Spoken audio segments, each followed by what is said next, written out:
तेरा इन्ना बेड़ा गर्क क्यों सी कि तेनू 55 लाख वाला वकील भी नहीं बचा सकिया कि जांच जिहड़ी है बदनीति दे नाल कीती गई, बेतुकी है, बेहूदा। ये बंदे कोले जांदा सीगा कि मैनूं आह बयान दे दे ते मैनूं यही बयान चाहिदा, ये बयान दे दे। अज तक किसी इन्वेस्टिगेशन दियां इदां धज्जियां 70 सालां दे इतिहास दे विच जिहड़े पढ़ के देख लो किसी इन्वेस्टिगेशन दियां इस लैवल तक धज्जियां उठियां हो। वो बंदा उत्थे खड़िया नहीं, प्री मैच्योर लैके रिटायरमेंट भज गया तो उन्होंने पता है कि मैं अंदर हो जाना। चारा ने लिख के देता सी कि ये जो कुछ कर रहा सी इहदे नाल सहमत। मतलब इहदी बदनीति, इहदी सरकार नाल रली साजिश कि इन्हें सिविल जिहड़े केस सीगे उन्हां नूं क्रिमिनल बना के लोकां नूं हरास कीता सीगा ते कोर्ट इहनूं इत्ते परचा दर्ज करन लगी सी। उहने कहा सी जज ने कि मैं तेरी यूनीफार्म करके अज तैनूं मैं माफ कर लग्या। कुंवर विजय प्रताप इस सारी फिल्मी कहानी घट करके उन्होंने लग्या कि मैं हुण जिहड़ी है इहदे विचों इन्नी वाहवा खट लवां, ਉਹਦੇ ਉੱਤੇ ਆ ਧੱਬਾ ਲੱਗੇ ਕਿ ਉਹਦੀ 100% ਉਹਦੀ ਜਾਂਚ ਨੂੰ ਰੱਦ ਕਰ ਦੇਵੇ ਕੋਰਟ, ਅਫਸਰ ਨੂੰ ਸਿੱਟ ਚੋਂ ਕੱਢ ਦੇਵੇ। ਸਾਰੇ ਨਿਯਮਾਂ ਦੀ, ਸਾਰੇ ਰੂਲਾਂ ਦੀ, ਸਾਰੇ ਐਥਿਕਸ ਦੀ ਜਿਹੜੀ ਹੈ ਐਸੀ ਦੀ ਤੈਸੀ ਕਰ। ਅੱਜ ਜੋ ਨਮੋਸ਼ੀ ਦਾ ਸਾਹਮਣਾ ਕਰਨਾ ਪੈ ਰਿਹਾ ਕਾਂਗਰਸ ਪਾਰਟੀ ਨੂੰ, ਇਹ ਉਸ ਘਟੀਆ ਸਾਜ਼ਿਸ਼ ਦਾ, ਇਹਨਾਂ ਦੀ ਸਾਨੂੰ ਕਾਰਨਰ ਕਰਨ ਦੀ ਪਲੈਨਿੰਗ ਦਾ ਹਿੱਸਾ ਕਿਹਾ ਜਾ ਸਕਦਾ। किसी कांग्रेस के लीडर ने, किसी कैबिनेट मंत्री ने, किसी मुख मंत्री ने, किसी जाखड़ साहब ने, किते दादूवाल ने, किते होर जिन्नियां इन्हां दे नाल धिरां ने सारियां, किसी एक ने भी आवाज उठाई होवे कि इहनूं सुप्रीम कोर्ट 'ਚ चैलेंज करन दी लोड़ है।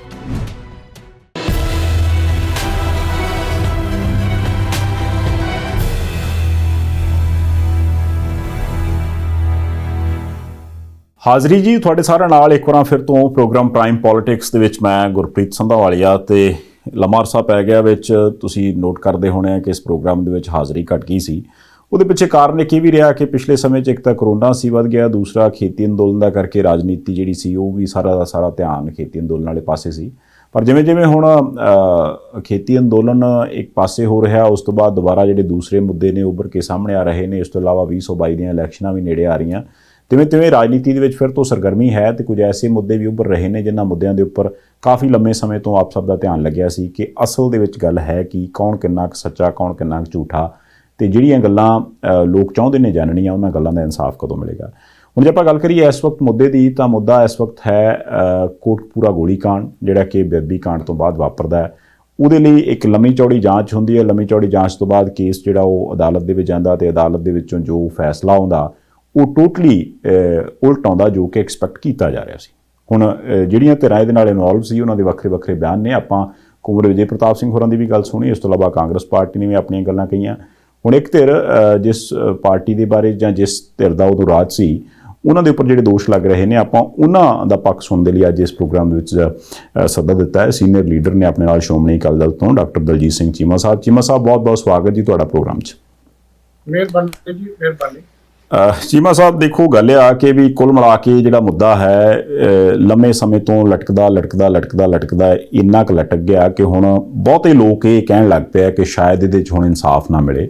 ਪਰ ਪਿਛਲੇ ਸਮੇਂ 'ਚ ਜੋ ਕੁਝ ਵੀ ਹੋਇਆ ਵਾਪਰਿਆ ਉਹਦੇ 'ਚ ਇੱਕ ਧਿਰ ਜਿਹੜੀ ਸੀ ਉਹ ਇੱਕ ਵੱਖਰੀ ਤਰ੍ਹਾਂ ਦੇ ਇਲਜ਼ਾਮ ਲਾ ਰਹੀ ਸੀ, ਕਿਉਂਕਿ ਤੁਸੀਂ ਉਦੋਂ ਸਰਕਾਰ 'ਚ ਸੀਗੇ, ਇਸ ਕਰਕੇ ਤੁਸੀਂ ਉਸ ਚੀਜ਼ ਨੂੰ ਮੰਨਦੇ ਵੀ ਹੋ ਕਿ ਹਾਂ ਯਾਰ ਉਦੋਂ ਸਾਰਾ ਕੁਝ ਵਾਪਰਿਆ, ਪਰ ਜਿਵੇਂ ਉਸ ਚੀਜ਼ ਨੂੰ ਪੇਸ਼ ਕੀਤਾ ਜਾ ਰਿਹਾ ਸੀ ਉਹ ਠੀਕ ਨਹੀਂ ਸੀ।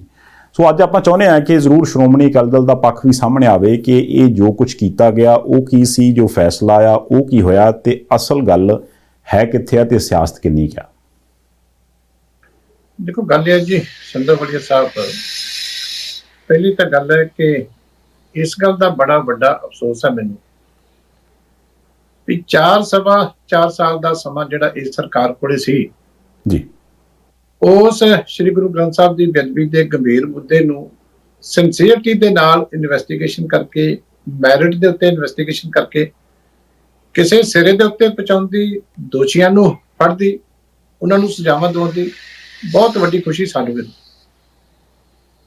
ਪਰ ਅਫਸੋਸ ਇਸ ਗੱਲ ਦਾ ਹੈ ਕਿ ਜਿਹੜੀ ਮੈਂ ਹੁਣ ਜੱਜਮੈਂਟ ਦੀ ਗੱਲ ਕਰਨ ਲੱਗਿਆ, ਤੁਸੀਂ ਇਹ ਦੇਖੋ ਕਿ 4.25 ਸਾਲ ਦੇ ਵਿੱਚ ਅਸੀਂ ਹਾਸਲ ਕੀ ਕੀਤਾ ਤੇ ਨੁਕਸਾਨ ਜਿਹੜਾ ਸਾਰੇ ਸਿਸਟਮ ਦਾ ਉਹ ਕਿੰਨਾ ਵੱਡਾ ਕਰ ਦਿੱਤਾ ਜੀ। ਇੱਕ ਜੱਜਮੈਂਟ ਆਈ ਹੈ ਇਹ ਕੋਟਕਪੂਰਾ ਦੇ ਵਿੱਚ ਜਿਹੜੀ 14/10/2015 ਨੂੰ ਫਾਇਰਿੰਗ ਦੀ ਮੰਦਭਾਗੀ ਇਨਸੀਡੈਂਟ ਹੋਈ ਸੀ, ਜਿਹੜਾ ਧਰਨਾ ਉਸ ਵੇਲੇ ਚੁਕਾਉਣ ਵੇਲੇ ਪੁਲਿਸ ਦੇ ਵਿੱਚ ਤੇ ਧਰਨਾਕਾਰੀਆਂ ਦੇ ਵਿੱਚ, ਇਹ ਠੀਕ ਹੈ ਕਿ ਪ੍ਰਮਾਤਮਾ ਦਾ ਸ਼ੁਕਰ ਰਿਹਾ ਕਿ ਉਦੋਂ ਇਸ ਘਟਨਾ ਦੇ ਵਿੱਚ ਕਿਸੇ ਦੀ ਡੈਥ ਨਹੀਂ ਸੀ ਹੋਈ। ਇੰਜਰ ਜਿਹੜੇ ਆ ਵਿਅਕਤੀ ਦੋਨੇ ਪਾਸੇ ਹੋਏ ਸੀ, ਕੁਝ ਹੋਰ ਨੁਕਸਾਨ ਹੋਇਆ ਜੀ, ਪਰ ਇੱਥੇ ਪ੍ਰਮਾਤਮਾ ਦੀ ਇੰਨੀ ਬਖਸ਼ਿਸ਼ ਰਹੀ ਸੀ ਕਿ ਇਹ ਜਿਹੜੀ ਇਨਸੀਡੈਂਟ ਹੈ ਕੋਟਕਪੂਰੇ ਵਾਲੀ, ਇਹਦੇ ਵਿੱਚ ਉਸ ਵੇਲੇ ਜਿਹੜੀ ਹੈ ਕਿਸੇ ਦੀ ਜਾਨ ਨਹੀਂ ਗਈ। ਇੱਕ ਵਿਅਕਤੀ ਦੇ ਪੱਟ ਦੇ ਵਿੱਚ ਗੋਲੀ ਲੱਗੀ, ਕੁਝ ਹੋਰ ਦੂਜੇ ਪਾਸੇ ਇੰਜਰ ਹੋਏ, ਲੇਕਿਨ ਇਸ ਗੱਲ ਦੀ ਜਿਹੜੀ ਹੈ ਪ੍ਰਮਾਤਮਾ ਦੀ ਬਖਸ਼ਿਸ਼ ਨਹੀਂ ਕਿ ਇਸ ਘਟਨਾ ਦੇ ਵਿੱਚ ਉੱਥੇ ਉਸ ਤਰ੍ਹਾਂ ਦਾ ਨੁਕਸਾਨ ਨਹੀਂ ਸੀ ਹੋਇਆ ਜੀ। ਉਹ ਜਿਹੜੀ ਫਾਇਰਿੰਗ ਵਾਲੀ ਇਨਸੀਡੈਂਟ ਹੈ ਉਹ ਇਸ ਤੋਂ 4.5 ਘੰਟੇ ਦੀ ਬਾਅਦ ਦੀ ਵੱਖਰੀ ਹੈ, ਬਾਈਬਲ ਕਲਾਂ ਉਹਦੇ ਵਿੱਚ 2 ਵਿਅਕਤੀ ਹੋਏ ਸੀ। ਇਹ ਜਿਹੜੀ ਜਾਂਚ ਕੁੰਵਰ ਵਿਜੇ ਪ੍ਰਤਾਪ ਕੋਲੇ ਸੀਗੀ, ਇਹ ਕੋਟਕਪੂਰਾ ਦੀ ਜਿਹੜੀ ਧਰਨਾਕਾਰੀਆਂ ਦੇ ਪੁਲਿਸ ਦੇ ਵਿੱਚ ਜੋ ਝੜਪਾਂ ਹੋਈਆਂ, ਇਹ ਉਹਦੇ ਵਿੱਚ ਇਹਨੇ ਫੈਕਟ ਲੱਭਣਾ ਸੀ ਕਿ ਉਹਦੇ 'ਚ ਦੋਸ਼ੀ ਕੌਣ ਹੈ। ਬੜੀ ਸਿੰਪਲ ਜੀ ਇੱਕ ਇਨਵੈਸਟੀਗੇਸ਼ਨ ਸੀ ਕਿ ਤੁਸੀਂ ਜਿਹੜੀ ਆ ਸਾਰੇ ਤੱਥ ਦੇਖ ਕੇ, ਮੌਕੇ ਦੀਆਂ ਵੀਡੀਓ ਦੇਖ ਕੇ ਤੁਸੀਂ ਫੈਸਲਾ ਕਰਨਾ ਸੀ ਕਿ ਕਿਹੜੇ ਅਫਸਰ ਦੀ ਕੁਤਾਹੀ ਹੋਈ ਜਾਂ ਦੂਜੇ ਪਾਸਿਓਂ ਕਿਸੇ ਨੇ ਗਲਤੀ ਕੀਤੀ, ਤੇ ਫਾਈਨਲ ਕਿਹਨੂੰ ਸਜ਼ਾ ਦਿੱਤੀ ਜਾਵੇ ਕਿ ਜਿਹਦੇ ਕਰਕੇ ਇਹ ਜਿਹੜਾ ਕੰਮ ਠੀਕ ਤਰੀਕੇ ਨਾਲ, ਸ਼ਾਂਤਮਈ ਤਰੀਕੇ ਦੇ ਨਾਲ ਸਿਰੇ ਨਹੀਂ ਚੱਲੇ ਜੀ। ਅਫਸੋਸ ਇਸ ਗੱਲ ਦਾ ਹੈ ਕਿ ਸਾਰੀ ਕਾਂਗਰਸ ਪਾਰਟੀ ਨੇ ਤੇ ਕੁੰਵਰ ਵਿਜੇ ਪ੍ਰਤਾਪ ਸਿੰਘ ਨੇ ਰਲ ਕੇ ਜੋ ਗੰਦੀ ਖੇਡ ਇਸ ਸਾਰੀ ਘਟਨਾ ਦੇ ਵਿੱਚ ਖੇਡੀ, ਅੱਜ ਜੋ ਨਮੋਸ਼ੀ ਦਾ ਸਾਹਮਣਾ ਕਰਨਾ ਪੈ ਰਿਹਾ ਕਾਂਗਰਸ ਪਾਰਟੀ ਨੂੰ, ਇਹ ਉਸ ਘਟੀਆ ਸਾਜ਼ਿਸ਼ ਦਾ, ਇਹਨਾਂ ਦੀ ਸਾਨੂੰ ਕਾਰਨਰ ਕਰਨ ਦੀ ਪਲੈਨਿੰਗ ਦਾ ਹਿੱਸਾ ਕਿਹਾ ਜਾ ਸਕਦਾ। ਬਿਲਕੁਲ ਠੀਕ ਗੱਲ, ਸਿੰਪਲ ਇਨਵੈਸਟੀਗੇਸ਼ਨ ਇੱਕ ਮੈਂ ਕਿਹਾ, ਲੇਕਿਨ ਉਹਨੂੰ ਇਸ ਤਰੀਕੇ ਕੰਪਲਿਕੇਟ ਕੀਤਾ ਗਿਆ। ਔਰ ਦੂਜਾ ਮੈਂ ਤੁਹਾਨੂੰ ਸਟਾਰਟਿੰਗ ਤੇ ਸਪਸ਼ਟ ਕਰ ਦਿਆਂ ਕਿ ਅਸੀਂ ਇਸ ਕੇਸ ਦੇ ਵਿੱਚ ਕਿਤੇ ਵੀ ਪਾਰਟੀ ਨਹੀਂ ਹੈ, ਨਾ ਸਰਦਾਰ ਪ੍ਰਕਾਸ਼ ਸਿੰਘ ਬਾਦਲ, ਨਾ ਸਰਦਾਰ ਸੁਖਬੀਰ ਸਿੰਘ ਬਾਦਲ, ਨਾ ਸ਼੍ਰੋਮਣੀ ਅਕਾਲੀ ਦਲ, ਨਾ ਸਾਡਾ ਕੋਈ ਹੋਰ ਲੀਡਰ ਜੀ। ਕਿਤੇ ਵੀ ਅਸੀਂ ਜਿਹੜੇ ਕੋਰਟ ਦੇ ਵਿੱਚ ਨਹੀਂ ਗਏ। ਇਹ ਚੈਲੰਜ ਕੀਤਾ ਸੀ ਇੱਕ ਐਸਐਚਓ ਨੇ ਤੇ ਇੱਕ ਹੈੱਡ ਕਾਂਸਟੇਬਲ ਨੇ, ਜਿਹੜਾ ਉਸ ਵੇਲੇ ਉੱਥੋਂ ਕੋਟਕਪੂਰੇ ਦਾ ਐਸਐਚਓ ਸੀ ਤੇ ਹੈੱਡ ਕਾਂਸਟੇਬਲ ਸੀ। ਉਹਨਾਂ ਦੀ ਜਾਂਚ ਜਿਹੜੀ ਹੋਈ, ਹਾਈ ਕੋਰਟ ਨੇ ਜਿਹੜੀ ਉਹਨਾਂ ਦਾ ਕੇਸ ਸੁਣਿਆ, ਉਹਦੇ ਵਿੱਚੋਂ ਜੋ ਐਂਡ ਰਿਜ਼ਲਟ ਨਿਕਲਿਆ ਜਿਹੜੀ ਜੱਜਮੈਂਟ ਦਾ, ਹੁਣ ਮੈਂ ਜੱਜ ਸਾਹਿਬ ਦੇ ਕਮੈਂਟ ਪੜ੍ਹਨ ਲੱਗਿਆ, ਤੁਸੀਂ ਸੁਣ ਕੇ ਹੈਰਾਨ ਹੋਵੋਗੇ। ਤੁਸੀਂ ਬਹੁਤ ਸੈਂਕੜੇ ਹਜ਼ਾਰਾਂ ਜੱਜਮੈਂਟਾਂ ਪੜ੍ਹੀਆਂ ਹੋਣਗੀਆਂ, ਪਰ ਇਹ ਜੱਜਮੈਂਟ ਦੇ ਉੱਤੇ ਜੱਜ ਸਾਹਿਬ ਦਾ ਕਮੈਂਟ ਕੀ ਹੈ? Investigation suffers from malaise, irrationality and absurdity. ਹੁਣ ਮੈਂ ਇਹਦੀ ਪੰਜਾਬੀ ਕਰਨ ਲੱਗਿਆ ਕਿ ਜਾਂਚ ਜਿਹੜੀ ਹੈ ਬਦਨੀਤੀ ਦੇ ਨਾਲ ਕੀਤੀ ਗਈ, ਬੇਤੁਕੀ ਹੈ, ਬੇਹੂਦਾ। 3 ਸ਼ਬਦ ਜਿਹੜਾ ਨਿਚੋੜ ਕੱਢਦੇ ਆ ਜੱਜਮੈਂਟ ਦਾ।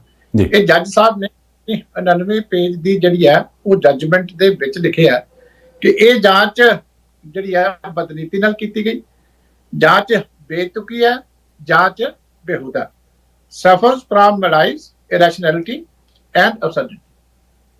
ਹੁਣ ਇਹ ਸਾਰੇ 3 ਲਫ਼ਜ਼ ਜਿਹੜੇ ਨੇ, ਇਹ ਸਾਰੇ ਜਿਹੜੀ ਕਹਾਣੀ ਜਿਹੜੀ ਹੈਗੀ ਆ ਉਹ ਘੜ ਦਿੰਦੇ ਆ। ਤੇ 100% ਇਹ ਵੀ ਕਦੀ ਨਹੀਂ ਹੁੰਦਾ ਕਿ ਇਨਵੈਸਟੀਗੇਸ਼ਨ ਸਾਰੀ ਦੀ ਸਾਰੀ ਅਦਾਲਤ ਪੇਸ਼ ਕਰ ਜੀ। ਇਹ ਤਾਂ ਕਹਿੰਦਾ ਕੁੰਵਰ ਵਿਜੇ ਪ੍ਰਤਾਪ ਵੀ ਇੰਟਰਨੈਸ਼ਨਲ ਲੈਵਲ ਦੀ ਮੈਂ ਜਾਂਚ ਕੀਤੀ ਹੈ। ਇਹ ਕਦੀ ਨਹੀਂ ਹੋਇਆ। ਛੋਟੇ ਛੋਟੇ ਹਵਾਲਦਾਰ ਵੀ ਤਫਤੀਸ਼ੀ ਅਫਸਰ ਹੁੰਦੇ ਆ, ਆਮ ਤੌਰ ਤੇ ਐਸਐਚਓ ਤਫਤੀਸ਼ੀ ਅਫਸਰ ਹੁੰਦੇ ਆ, ਏਐਸਆਈ ਤਫਤੀਸ਼ੀ ਅਫਸਰ ਹੁੰਦੇ ਆ। ਉਹਨਾਂ ਦੀ ਜਾਂਚ ਦੇ ਵਿੱਚ ਵੀ ਕਦੀ ਇੰਨੀਆਂ ਗਲਤੀਆਂ ਨਹੀਂ ਹੋਣਗੀਆਂ ਕਿ ਕੋਰਟ ਨੇ 100% ਹੀ ਕਿਸੇ ਇਨਵੈਸਟੀਗੇਸ਼ਨ ਨੂੰ ਕੁਐਸ਼ ਕੀਤਾ ਹੋ। ਆਮ ਤੌਰ ਤੇ ਅਦਾਲਤਾਂ ਕਹਿੰਦੀ ਹੈ ਕਿ ਤੁਸੀਂ ਟ੍ਰਾਇਲ ਕੋਰਟ 'ਚ ਜਾਓ, ਕੋਈ ਨਹੀਂ, ਇਹ ਪੱਖ ਉੱਥੇ ਰੱਖ ਦੇਣਾ ਜੀ। ਪਰ ਇੰਨਾ ਸੀਨੀਅਰ ਅਫਸਰ ਇੱਕ ਜਾਂਚ ਕਰ ਰਿਹਾ ਹੋਵੇ ਤੇ ਉਹਦੇ ਉੱਤੇ ਆਹ ਧੱਬਾ ਲੱਗੇ ਕਿ ਉਹਦੀ 100% ਉਹਦੀ ਜਾਂਚ ਨੂੰ ਰੱਦ ਕਰ ਦੇਵੇ ਕੋਰਟ, ਅਫਸਰ ਨੂੰ ਸਿੱਟ ਚੋਂ ਕੱਢ ਦੇਵੇ ਔਰ ਨਵੀਂ ਸਿੱਟ ਬਣਾਉਣ ਦਾ 4.25 ਸਾਲ ਬਾਅਦ ਆਰਡਰ ਕਰ ਦੇਵੇ, ਤੇ ਦੱਸੋ ਕੋਈ ਨਾ ਕਿਸੇ ਨੂੰ ਤਾਂ ਇਸ ਐਡੇ ਵੱਡੇ ਜਿਹੜੀ ਹੈਗੀ ਆ ਇਹ ਜਿਹੜੀ ਸਾਜ਼ਿਸ਼ ਹੈ ਇਹਦੀ ਜ਼ਿੰਮੇਵਾਰੀ ਆਪਣੇ ਸਿਰ ਲੈਣੀ ਪਊਗੀ ਜੀ। ਹੋਇਆ ਕੀ ਸੀ ਕਿ ਇੱਕ ਸਿੱਟ ਬਣਾਈ ਸੀ ਉਸ ਵੇਲੇ ਕੈਪਟਨ ਅਮਰਿੰਦਰ ਸਿੰਘ ਦੀ ਸਰਕਾਰ ਨੇ, ਜਿਹਦੇ ਚ 5 ਅਫਸਰ ਸੀ। ਪਹਿਲਾ ਏਡੀਜੀਪੀ ਲੈਵਲ ਦਾ ਅਫਸਰ ਸੀਗਾ ਉਹਦੇ ਵਿੱਚ ਪ੍ਰਬੋਧ ਕੁਮਾਰ, ਉਸ ਤੋਂ ਬਾਅਦ ਨੈਕਸਟ ਸੀਨੀਅਰ ਸੀ ਆਈਜੀ ਅਰਨਪਾਲ ਸਿੰਘ, ਉਸ ਤੋਂ ਬਾਅਦ ਸੀ ਕੁੰਵਰ ਵਿਜੇ ਪ੍ਰਤਾਪ ਸਿੰਘ ਤੀਜੇ ਨੰਬਰ ਤੇ, ਉਸ ਤੋਂ ਬਾਅਦ ਸੀ ਐਸਐਸਪੀ ਜਿਹੜੇ ਅੱਜ ਕੱਲ ਮੋਹਾਲੀ ਦੇ ਵਿੱਚ ਨੇ ਸਰਦਾਰ ਸਤਿੰਦਰ ਸਿੰਘ, ਔਰ ਇੱਕ ਜਿਹੜੇ ਐਸਪੀ ਲੈਵਲ ਦੇ ਅਫਸਰ ਸੀਗੇ ਸਰਦਾਰ ਭੁਪਿੰਦਰ ਸਿੰਘ। 5 ਨੂੰ ਜਾਂਚ ਸੌਂਪੀ ਗਈ ਸੀ। ਪਹਿਲਾਂ ਤੇ ਦੇਖੋ ਕਿ 2 ਅਫਸਰ ਕੁੰਵਰ ਵਿਜੇ ਪ੍ਰਤਾਪ ਤੋਂ ਸੀਨੀਅਰ ਹੈ, 2 ਜੂਨੀਅਰ ਹੈ। ਚਾਰਾਂ ਨੇ ਲਿਖ ਕੇ ਦਿੱਤਾ ਸੀ ਕਿ ਇਹ ਜੋ ਕੁਝ ਕਰ ਰਿਹਾ ਅਸੀਂ ਇਹਦੇ ਨਾਲ ਸਹਿਮਤ ਨਹੀਂ। ਮਤਲਬ ਇਹਦੀ ਬਦਨੀਤੀ, ਇਹਦੀ ਸਰਕਾਰ ਨਾਲ ਰਲੀ ਸਾਜ਼ਿਸ਼, ਕਾਂਗਰਸ ਦੇ ਮੰਤਰੀਆਂ ਨਾਲ, ਜਾਖੜ ਸਾਹਿਬ ਨਾਲ, ਰੰਧਾਵੇ ਹੋਰਾਂ ਨਾਲ, ਇਹ ਉਦੋਂ ਸਾਰਾ ਸਾਬਤ ਹੋ ਗਿਆ ਸੀ ਜਦੋਂ 4 ਅਫਸਰਾਂ ਨੇ ਲਿਖ ਕੇ ਦਿੱਤਾ ਸੀ ਕਿ ਅਸੀਂ ਜੋ ਕੁਝ ਇਹ ਕਰ ਰਿਹਾ ਬਿਲਕੁਲ ਇਹਦੇ ਨਾਲ ਸਹਿਮਤ।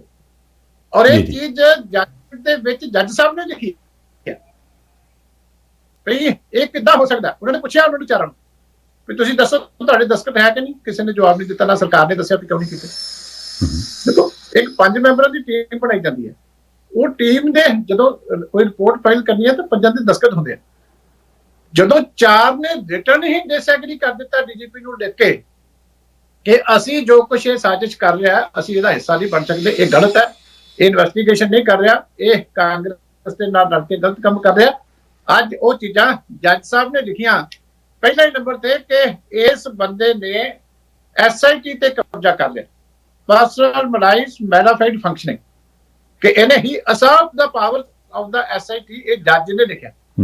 ਤੁਸੀਂ ਜ਼ਮੀਨਾਂ ਤੇ ਕਬਜ਼ੇ ਹੁੰਦੇ ਸੁਣੇ, ਤੁਸੀਂ ਮਾਲ ਤੇ ਕਬਜ਼ੇ ਹੁੰਦੇ ਸੁਣੇ, ਤੁਸੀਂ ਦੁਕਾਨਾਂ ਤੇ ਕਬਜ਼ੇ ਹੁੰਦੇ ਸੁਣੇ। ਇਹ ਹਿਸਟਰੀ ਦੇ ਵਿੱਚ ਪਹਿਲੀ ਵਾਰੀ ਹੈ ਕਿ ਕੋਈ ਅਫਸਰ ਜਿਹੜਾ ਉਹ ਐਸਆਈਟੀ ਤੇ ਕਬਜ਼ਾ ਕਰ ਜੀ। ਅੱਜ ਬੰਦਿਆਂ ਨੂੰ ਜਾਂਚ ਗਈ, 4 ਨੂੰ ਉਹਨੇ ਕਰਕੇ ਬਾਹਰ ਰੱਖ ਦਿੱਤਾ ਕਿ ਮੇਰੇ ਨਾਲ ਉੱਤੇ ਸਿੱਧੇ ਮੁੱਖ ਮੰਤਰੀ ਹੈ, ਮੇਰੇ ਨਾਲ ਜਾਖੜ ਹੈ, ਮੇਰੇ ਨਾਲ ਕੈਬਨਿਟ ਮੰਤਰੀ ਸੁਖਜਿੰਦਰ ਰੰਧਾਵਾ, ਤੇ ਮੈਂ ਨਹੀਂ ਕਿਸੇ ਹੋਰ ਨੂੰ ਜਵਾਬ ਦੇ। ਈਵਨ ਇਹਨਾਂ ਦਾ ਐਡਵੋਕੇਟ ਜਨਰਲ ਹੁੰਦਾ ਫਿਰਦਾ ਵੀ ਮੈਨੂੰ ਤਾਂ ਪਤਾ ਹੀ ਨਹੀਂ ਵੀ ਇਹਨੇ ਚਲਾਨ ਕੀ ਪੇਸ਼ ਕਰ ਦਿੱਤਾ ਤੇ ਕਿਵੇਂ ਪੇਸ਼ ਕਰ ਦਿੱਤਾ। ਇਸ ਕਰਕੇ ਪਹਿਲਾਂ ਇਹ ਗੱਲ ਹੈ। ਦੂਜੀ ਗੱਲ ਉਹਨੇ ਕੀ ਕਿਹਾ ਕਿ ਜੱਜ ਸਾਹਿਬ ਲਿਖ ਰਿਹਾ, ਮੈਂ ਨਹੀਂ, ਮੈਂ ਜੱਜਮੈਂਟ ਮੇਰੇ ਕੋਲ ਹੈ ਪੂਰੀ 99 ਦੀ। ਜਿਹੜੇ ਜੇ ਕਿਸੇ ਨੂੰ ਡਾਊਟ ਹੋਵੇ ਤਾਂ ਮੈਂ ਤੁਹਾਡੇ ਕੋਲ ਹੋਣੀ ਹੈ, ਜੇ ਲੋੜ ਹੈ ਤਾਂ ਮੈਂ ਭੇਜ ਦਾਂਗਾ।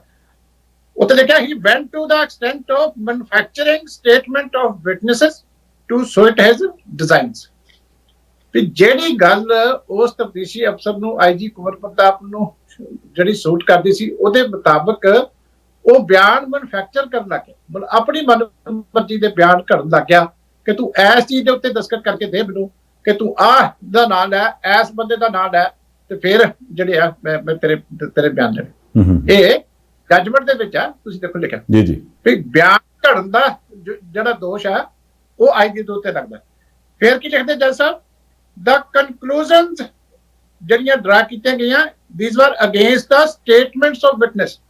ਵੀ ਫਰਜ਼ ਕਰੋ ਤੁਸੀਂ ਬਿਆਨ ਕੁਝ ਹੋਰ ਦਿੱਤਾ ਤੇ ਜਦੋਂ ਮੈਂ ਆਪਣੀ ਕਨਕਲੂਜਨ ਕੱਢਦਾ ਤੇ ਉੱਥੇ ਵੀ ਮੈਂ ਤੁਹਾਡਾ ਬਿਆਨ ਵੀ ਗਲਤ ਤਰੀਕੇ ਨਾਲ ਪੇਸ਼ ਕੀਤਾ ਜੀ। ਪਰ ਇਹ ਤਾਂ ਜੱਜ ਸਾਹਿਬ ਕੋਲੇ ਬਿਆਨ ਸੀਗੇ, ਤੇਰੀ ਕਨਕਲੂਜਨ ਵੀ ਸੀਗੀ। ਤੇ ਉਹਨਾਂ ਨੇ ਉੱਥੇ ਮਿਲਾ ਕੇ ਜਿਹੜੀਆਂ ਕੋਰਟਾਂ ਦੇ ਵਿੱਚ ਜਿਹੜੇ ਫੈਸਲੇ ਹੋਏ ਵੀ ਤੂੰ ਉਹਨੇ ਬਿਆਨ ਦਿੱਤਾ ਕੀ ਹੈ ਤੇ ਤੂੰ ਬਿਆਨ ਨੂੰ ਯੂਜ਼ ਕਿੱਦਾਂ ਕਰਨਾ।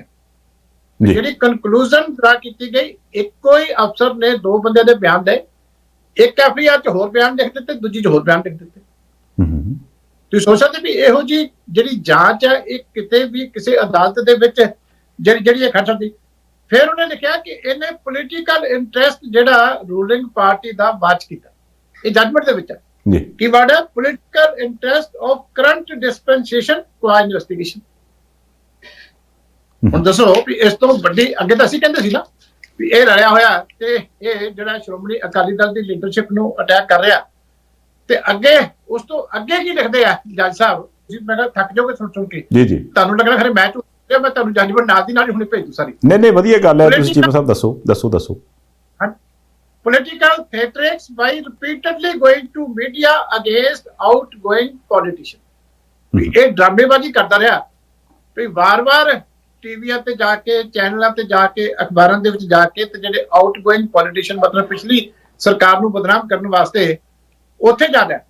ਫਿਰ ਲਿਖਿਆ ਕਿ intended to create narrative against one political party during elections। ਵੀ ਕੁੰਵਰ ਵਿਜੇ ਪ੍ਰਤਾਪ ਸਿੰਘ ਜਿਹੜਾ ਹੈ ਇਹ ਇਸ ਤਰ੍ਹਾਂ ਦਾ ਨੈਰੇਟਿਵ ਜਿਹੜਾ ਇਲੈਕਸ਼ਨ ਦੇ ਦੌਰਾਨ ਜਿਹੜੀ ਪਾਰਲੀਮੈਂਟ 2019 ਦੀ ਇਲੈਕਸ਼ਨ ਸੀ ਕਿ ਜਿਹੜਾ ਕਿ ਇੱਕ ਪਾਰਟੀ ਦੇ ਸ਼ਰੇਆਮ ਜਿਹੜਾ ਖਿਲਾਫ ਜਾਂਦਾ ਸੀ, ਇਸ ਤਰ੍ਹਾਂ ਦੀ ਇੰਟਰਵਿਊਆਂ ਦੇ ਕੇ ਹੋਰ ਦੇ ਕੇ ਨੈਰੇਟਿਵ ਜਿਹੜਾ ਇਹ ਸੈੱਟ ਜਿਹੜਾ ਉਹ ਕਰਨ ਦੀ ਜਿਹੜੀ ਆ ਉਹ ਕੋਸ਼ਿਸ਼ ਜਿਹੜੀ ਆ ਕਰ ਰਿਹਾ। ਇੱਕ ਬਹੁਤ ਗੰਭੀਰ ਸ਼ਬਦ ਇਨਵੈਸਟੀਗੇਸ਼ਨ ਦੇ ਰਿਪੋਰਟ ਦੇ ਵਿੱਚ ਆਉਂਦਾ ਜੱਜ ਸਾਹਿਬ ਦੀ, ਉਹ ਲਿਖਦੇ ਆ ਕਿ it's dangerous mixing of religion, politics and police administration. ਜੱਜ ਸਾਹਿਬ ਨੇ ਬੜਾ ਅਫਸੋਸ ਕੀਤਾ ਕਿ ਇਹ ਜਿਹੜੀ ਇੱਕ ਬੜੀ ਖਤਰਨਾਕ ਸੁਮੇਲ ਹੈ, ਮਿਸ਼ਰਣ ਹੈ ਕਿਹਦਾ ਧਰਮ ਦਾ, ਰਾਜਨੀਤੀ ਦਾ ਤੇ ਪੁਲਿਸ ਐਡਮਿਨਿਸਟ੍ਰੇਸ਼ਨ ਦਾ, ਤੇ ਜਿਹੜਾ ਕਿ ਨਹੀਂ ਹੋਣਾ ਚਾਹੀਦਾ ਸੀਗਾ, ਜਿਹਦੇ ਨਾਲ ਜਿਹੜਾ ਬਹੁਤ ਵੱਡਾ ਨੁਕਸਾਨ ਹੋਇਆ। ਮੈਂ ਇੱਕ ਬੇਨਤੀ ਕਰਾਂ, ਇਹ ਜੱਜਮੈਂਟ ਜਿੰਨੀ ਤੁਸੀਂ ਦੱਸੀ ਮੇਰਾ ਖਿਆਲ ਹੁਣ ਤੱਕ ਲੋਕਾਂ ਤੱਕ ਵੀ ਪਹੁੰਚ ਗਈ। ਇਹ ਜਿਹੜੀਆਂ ਗੱਲਾਂ ਤੁਸੀਂ ਦੱਸ ਰਹੇ ਹੋ ਬਿਲਕੁਲ ਫੈਕਟ ਨੇ ਕਿ ਬਿਲਕੁਲ ਜੱਜਮੈਂਟ ਇਹੀ ਕਹਿੰਦੀ ਹੈ। ਹੁਣ ਸਵਾਲ ਇੱਥੇ ਜਿਹੜਾ ਲੋਕ ਮਨਾਂ ਦੇ ਵਿੱਚ ਵੀ ਹੈਗਾ ਉਹ ਇਹ ਹੈ ਕਿ ਵੀ ਫਿਰ ਇੱਥੇ ਜੇ ਕੁੰਵਰ ਵਿਜੇ ਪ੍ਰਤਾਪ ਸਿੰਘ ਹੋਰਾਂ ਨਾਲ ਗੱਲਬਾਤ ਹੋਈ, ਉਹਨਾਂ ਨੇ ਮੀਡੀਆ 'ਚ ਵੀ ਬਿਆਨ ਦਿੱਤੇ, ਮੇਰੇ ਨਾਲ ਵੀ ਉਹਨਾਂ ਨੇ ਲੰਮੀ ਚੌੜੀ ਇੰਟਰਵਿਊ ਦੇ ਵਿੱਚ ਇਹ ਸਾਰੀਆਂ ਗੱਲਾਂ ਬਾਤਾਂ ਕੀਤੀਆਂ ਕਿ ਮੈਂ ਆਪਣੇ ਵੱਲੋਂ ਬਿਲਕੁਲ ਸਹੀ ਕੀਤਾ ਸੀ। ਜਿਹੜੇ ਨਾਲ ਦੇ ਅਫਸਰ ਸੀਗੇ ਉਹ ਪਤਾ ਨਹੀਂ ਉਹਨਾਂ ਦਾ ਕੀ ਕਾਰਨ ਸੀਗਾ, ਉਹ ਨਹੀਂ ਸੀ ਚਾਹੁੰਦੇ ਕਿ ਵੀ ਜਿਹੜੀ ਸਹੀ ਜਾਂਚ ਆ ਉਹ ਹੋਵੇ। ਜਿੱਦਾਂ ਤੁਸੀਂ ਬਾਦਲ ਸਾਹਿਬ ਦਾ ਜ਼ਿਕਰ ਕੀਤਾ ਜਾਂ ਉਸ ਮੌਕੇ ਗ੍ਰਹਿ ਮੰਤਰਾਲਾ ਸਰਦਾਰ ਸੁਖਬੀਰ ਸਿੰਘ ਬਾਦਲ ਸਾਹਿਬ ਕੋਲ ਸੀਗਾ, ਉਹਨਾਂ ਦਾ ਜ਼ਿਕਰ ਕੀਤਾ ਕਿ ਵੀ ਉਹਨਾਂ ਦਾ ਕਿਤੇ ਕੋਈ ਨਾਂ ਨਹੀਂ ਸੀ, ਕਿਤੇ ਕੋਈ ਗੱਲ ਨਹੀਂ ਸੀ। ਪਰ ਇਹ ਚੀਜ਼ ਕੁੰਵਰ ਵਿਜੇ ਪ੍ਰਤਾਪ ਸਿੰਘ ਹੋਰੀ ਵੀ ਕਹਿੰਦੇ ਆ ਕਿ ਵੀ ਇਹ ਸਾਰੇ ਜਿਹੜੀਆਂ ਤਾਰਾਂ ਸੀ ਉਹ ਉੱਥੇ ਜਾ ਕੇ ਜੁੜਦੀਆਂ ਸੀ। ਤੇ ਜਦੋਂ ਮੈਂ ਉਹ ਗੱਲ ਕਰਦਾ ਸੀ SIT 'ਚ ਆਪਣੇ ਸਾਥੀਆਂ ਦੇ ਨਾਲ, ਤੇ ਉਹ ਮੈਨੂੰ ਕਹਿੰਦੇ ਸੀ ਵੀ ਨਹੀਂ, ਆਪਾਂ ਕਿਸੇ ਛੋਟੇ ਮੋਟੇ ਹੌਲਦਾਰ ਤੇ ਕਿਸੇ ਨਿੱਕੇ ਮੋਟੇ ਥਾਣੇਦਾਰ ਦੇ ਉੱਪਰ ਸਾਰਾ ਕੁਝ ਪਾ ਦੇਣਾ, ਉੱਪਰ ਨਹੀਂ ਲੈ ਕੇ ਜਾਣਾ। ਹੁਣ ਇਹ ਜਿਹੜੇ ਬਿਆਨ ਨੇ ਉਹ ਮੀਡੀਆ ਦੇ ਵਿੱਚ ਆ ਗਏ ਨੇ, ਲੋਕਾਂ 'ਚ ਪਹੁੰਚ ਗਏ ਨੇ।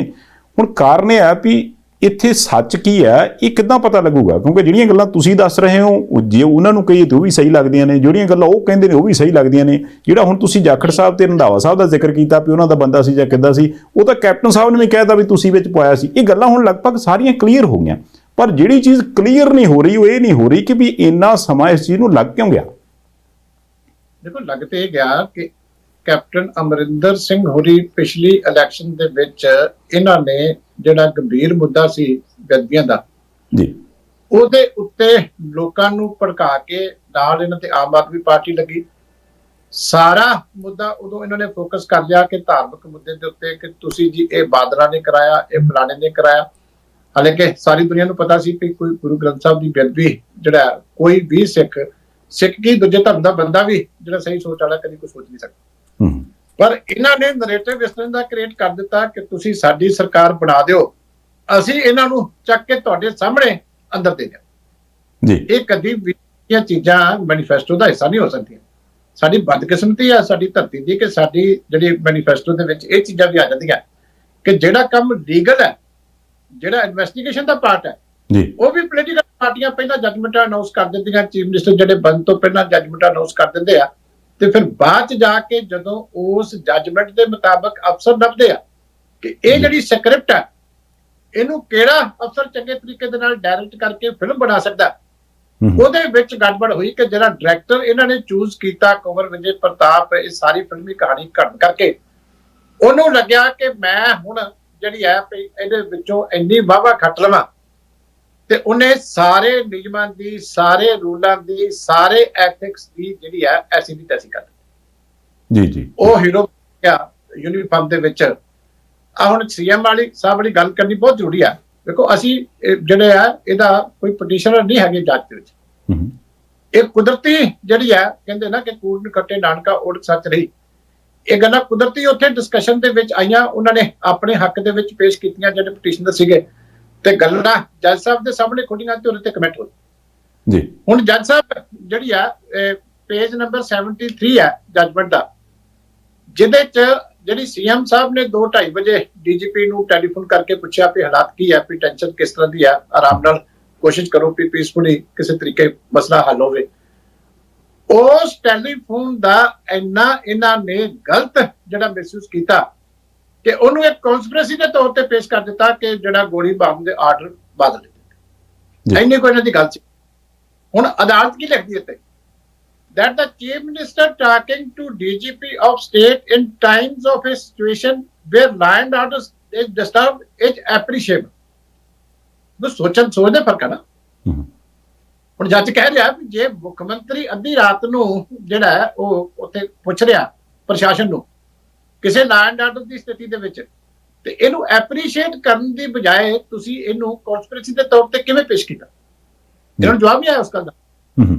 ਜੱਜ ਸਾਹਿਬ ਨੇ ਲਿਖਿਆ ਕਿ ਜੇ ਉਹਨਾਂ ਨੇ ਨਾ ਪੁੱਛਿਆ ਹੁੰਦਾ, ਅਗਲੇ ਦਿਨ ਤੁਹਾਡੀ ਵਾਰਡਿੰਗ ਹੋਣੀ ਸੀ ਕਿ ਰੋਮ ਵਾਸ ਬਰਨਿੰਗ ਐਂਡ ਨੀਰੋ ਵਾਸ ਫਿਲਡਿੰਗ ਜੀ, ਕਿ ਰੋਮ ਜਾ ਰਿਹਾ ਸੀ ਤੇ ਨੀਰੋ ਬਸਰੀ ਜਾ ਰਹੀ ਸੀ। ਜੱਜਮੈਂਟ ਦੇ ਵਿੱਚ ਲਿਖਿਆ ਵੀ ਜੇ ਮੁੱਖ ਮੰਤਰੀ ਨੇ ਚੰਗਾ ਕੀਤਾ ਰਾਤ ਨੂੰ, ਔਰ ਨਾਲ ਹੀ ਉਹਨਾਂ ਨੇ ਲਿਖਿਆ ਕਿ ਜੇ ਇਸ ਤਰ੍ਹਾਂ ਖੇਡਾਂ ਖੇਡੋਗੇ ਤੇ ਰੋਜ਼ ਹੀ ਮੁੱਖ ਮੰਤਰੀ ਅੰਦਰ ਹੋਇਆ ਕਰਨਗੇ, ਕਿਉਂਕਿ ਜਦੋਂ ਵੀ ਕਿਤੇ ਲਾਅ ਐਂਡ ਆਰਡਰ ਦੀ ਸਥਿਤੀ ਹੁੰਦੀ ਹੈ ਤੇ ਸੀਐਮ ਦਾ ਕੰਮ ਹੁੰਦਾ ਹੈ ਕਿ ਇਮੀਡੀਏਟਲੀ ਉਹਨੇ ਡਿਸਟ੍ਰਿਕਟ ਐਡਮਿਨਿਸਟ੍ਰੇਸ਼ਨ ਦੇ ਨਾਲ ਗੱਲ ਕਰਕੇ ਉਹਨਾਂ ਨੂੰ ਹਦਾਇਤ ਦੇਣੀ ਜੀ ਕਿ ਤੁਸੀਂ ਵੀ ਇਹਨੂੰ ਕੰਟਰੋਲ ਕਰੋ।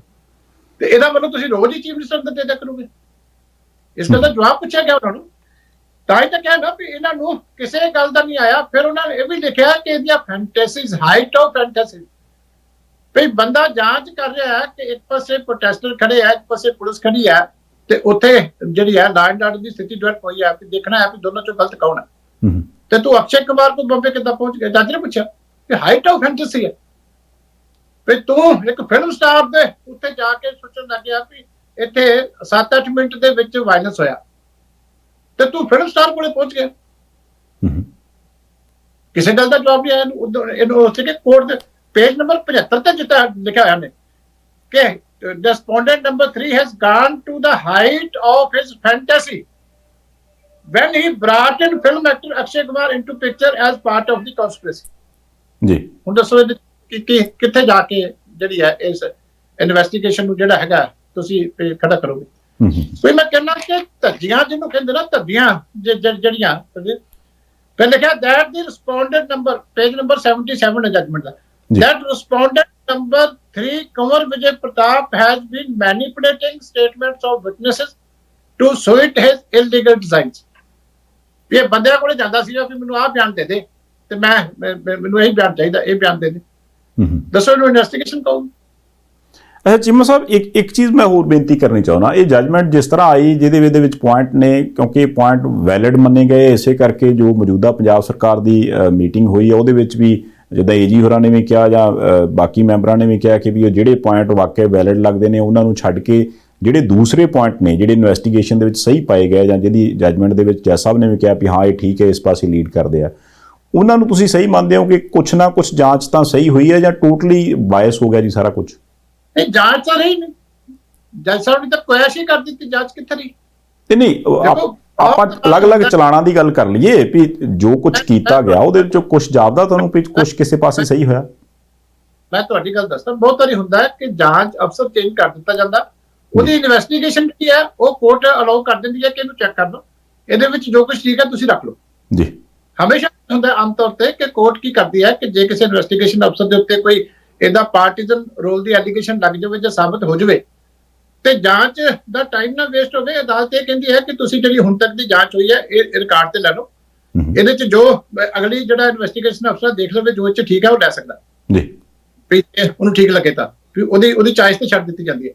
ਇੱਥੇ 100% ਇਨਵੈਸਟੀਗੇਸ਼ਨ ਕੁਐਸ਼ ਕੀਤੀ ਕਿਉਂਕਿ ਹੈ ਹੀ ਸਾਰੀ ਮੈਲੇਫਿਸੈਂਟ ਸੀ। ਮੈਂ ਤੁਹਾਨੂੰ ਕਹਿੰਦਾ ਕਿ ਗੱਲ ਸੀ ਇੱਕ ਲਾਅ ਐਂਡ ਆਰਡਰ ਦੀ ਸਥਿਤੀ ਦੀ ਜਿਹੜੀ ਹੈਗੀ ਆ, ਉਹਨਾਂ ਦੇ ਇੱਥੋਂ ਤੱਕ ਲਿਖਿਆ ਹੈ ਕਿ ਇਹ ਬੰਦਾ ਇੰਨਾ ਗੁੰਮਰਾਹ ਕਰਦਾ ਰਿਹਾ, ਜੱਜ ਸਾਹਿਬ ਨੇ ਲਿਖਿਆ ਕਿ ਇਹ ਫਰੀਦਕੋਟ ਦੀ ਅਦਾਲਤ ਦੇ ਵਿੱਚ ਜਾਣ ਬੁੱਝ ਕੇ ਇਹਨੇ ਇੱਕ ਡਿਊਟੀ ਮੈਜਿਸਟਰੇਟ ਦੇ ਸਾਹਮਣੇ ਇੱਕ ਉਹਨੂੰ ਪੇਸ਼ ਕੀਤਾ ਰਿਮਾਂਡ ਵਾਸਤੇ ਅਕਿਊਜ਼ ਨੂੰ, ਤੇ ਉਸੇ ਦਿਨ ਹੀ ਉਸ ਸੀਜੀਐਮ ਦੇ ਖਿਲਾਫ ਚਿੱਠੀ ਲਿਖ ਦਿੱਤੀ ਕਿ ਇਹ ਬਾਦਲਾਂ ਦਾ ਰਿਸ਼ਤੇਦਾਰ ਹੈ, ਇਹਦੇ ਕੋਲੇ ਕੋਈ ਵੀ ਬੇਅਦਬੀ ਦਾ ਅੱਗੇ ਤੋਂ ਕੋਈ ਵੀ ਕੇਸ ਜਿਹੜਾ ਉਹ ਪੇਸ਼ ਨਾ ਕੀਤਾ ਜਾਵੇ।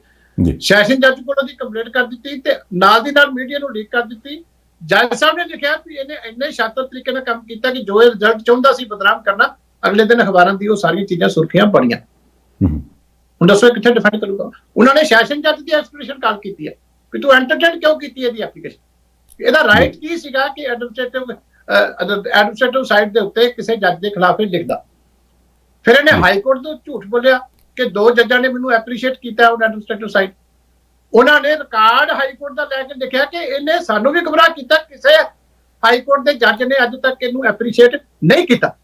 ਰਾਦਰ ਦੀਆਂ ਪਿਛਲੀਆਂ ਇਨਵੈਸਟੀਗੇਸ਼ਨ ਕੋਰਟ ਕੀਤੀ ਕਿ ਇਹਨੂੰ 5000 ਜਿਹੜਾ ਫਾਈਨ ਕੀਤਾ, ਜਿਹੜੇ ਪਿਛਲੇ ਹੁਣ ਸੁਪਰੀਮ ਕੋਰਟ ਦੇ ਜੱਜ ਨੇ ਚੀਫ ਜਸਟਿਸ ਸੀਗੇ ਕਿ ਇਹਨੇ ਸਿਵਲ ਜਿਹੜੇ ਕੇਸ ਸੀਗੇ ਉਹਨਾਂ ਨੂੰ ਕ੍ਰਿਮੀਨਲ ਬਣਾ ਕੇ ਲੋਕਾਂ ਨੂੰ ਹਰਾਸ ਕੀਤਾ ਸੀਗਾ, ਤੇ ਕੋਰਟ ਇਹਨੂੰ ਇੱਥੇ ਪਰਚਾ ਦਰਜ ਕਰਨ ਲੱਗੀ ਸੀ। ਉਹਨੇ ਕਿਹਾ ਸੀ ਜੱਜ ਨੇ ਕਿ ਮੈਂ ਤੇਰੀ ਯੂਨੀਫਾਰਮ ਕਰਕੇ ਅੱਜ ਤੈਨੂੰ ਮੈਂ ਮਾਫ ਕਰ ਲੱਗਿਆ, ਪਰ ਉਹਨੇ ਫਿਰ ਵੀ 5000 ਰੁਪਇਆ ਫਾਈਨ ਜਿਹੜਾ ਇਹਨੂੰ ਉਸ ਕੇਸ ਦੇ ਵਿੱਚ ਕੀਤਾ ਸੀਗਾ ਜੀ। ਇਸ ਕਰਕੇ ਲਿਖਿਆ ਹੋਇਆ ਜੱਜਮੈਂਟ ਦੇ ਵਿੱਚ ਕਿ ਹੈਬਿਚੁਅਲ ਹੈ ਕਿ ਜਦੋਂ ਵੀ ਇਹਨੂੰ ਮੌਕਾ ਮਿਲਦਾ ਇਹ ਸਕੈਂਡਲਾਈਜ਼ ਕਰਦਾ ਚੀਜ਼ਾਂ।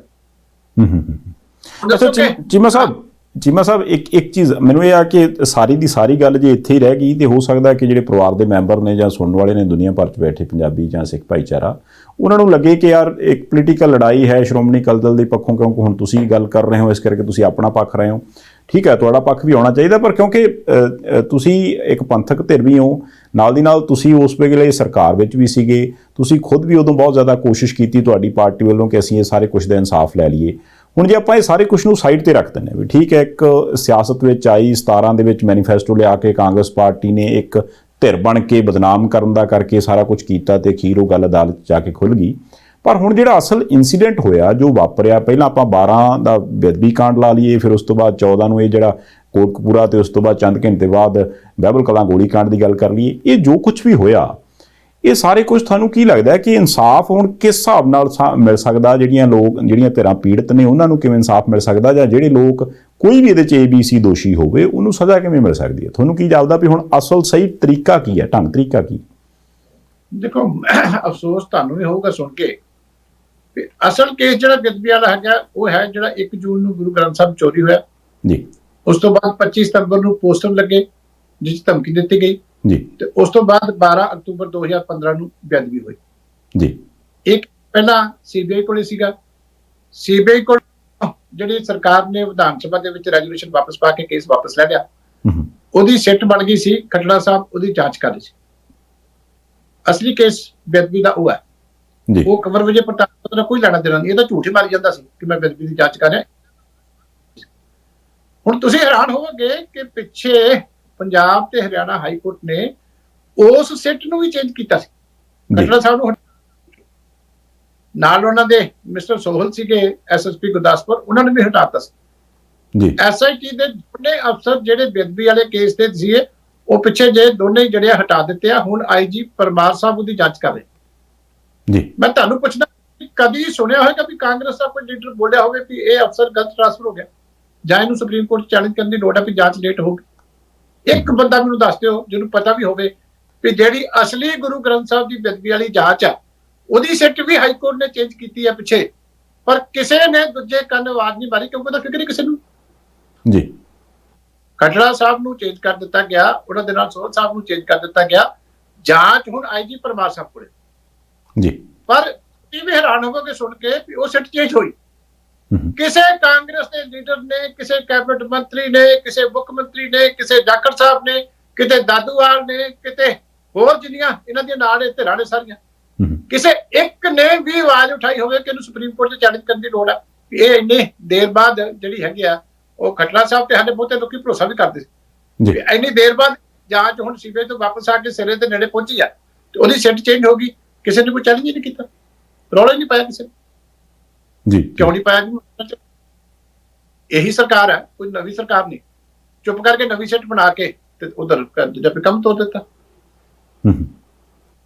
ਇਸ ਕਰਕੇ ਜਿਹੜੀ ਸਿੱਧੀ ਬਾਈਬਲ ਕਲਾਮ ਵਾਲੀ ਅਸਲੀ ਇਨਸੀਡੈਂਟ ਜਿਹਦੇ ਚ 2 ਸਿੰਘ ਸ਼ਹੀਦ ਹੋਏ ਜੀ, ਉਹਦੇ ਚ ਗਵਾਹ ਸੀ ਸਰਜੀਤ ਸਿੰਘ, ਉਹਦਾ ਪਿੱਛੇ ਮਰਡਰ ਹੋ ਗਿਆ, ਡੈਥ ਹੋ ਗਈ।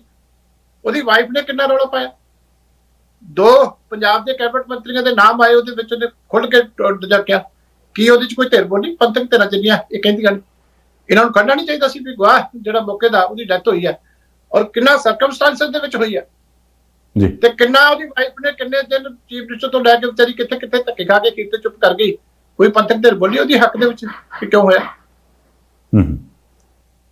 ਜੀ। ਪਰ ਇਹ ਕੇਸ ਜਿਹਦੇ ਚ ਕਿਸੇ ਦੀ ਡੈਥ ਨਹੀਂ ਹੋਈ ਸੀ, ਫਾਇਰਿੰਗ ਹੋਈ ਸੀ, ਇੱਕ ਬੰਦੇ ਦੇ ਪੱਟ 'ਚ ਲੱਗੀ ਔਰ ਇਹਦੇ ਉੱਤੇ ਜਿਹੜੀ ਹੈ ਇੰਨੀ ਰਾਜਨੀਤੀ ਕੀਤੀ ਗਈ ਕਿਉਂਕਿ ਇੱਥੇ ਇਹਨਾਂ ਨੂੰ ਲੱਗਿਆ ਕਿ ਇੱਕ ਟੈਲੀਫੋਨ ਕਾਲ ਜਿਹੜੀ ਉਸ ਵੇਲੇ ਹਾਲ ਚਾਲ ਪੁੱਛਣ ਵਾਸਤੇ, ਹਾਲਾਤ ਜਾਣਨ ਵਾਸਤੇ ਮੁੱਖ ਮੰਤਰੀ ਨੇ ਕੀਤੀ ਆ ਵੀ ਇੱਥੇ ਫੜ ਲਓ ਵੀ ਇਹਦੀਆਂ ਤਾਰਾਂ ਇੱਧਰ ਜੋੜ ਕੇ, ਕਿਉਂਕਿ ਰਾਜਨੀਤੀ ਕਰਨੀ ਸੀ ਜੀ।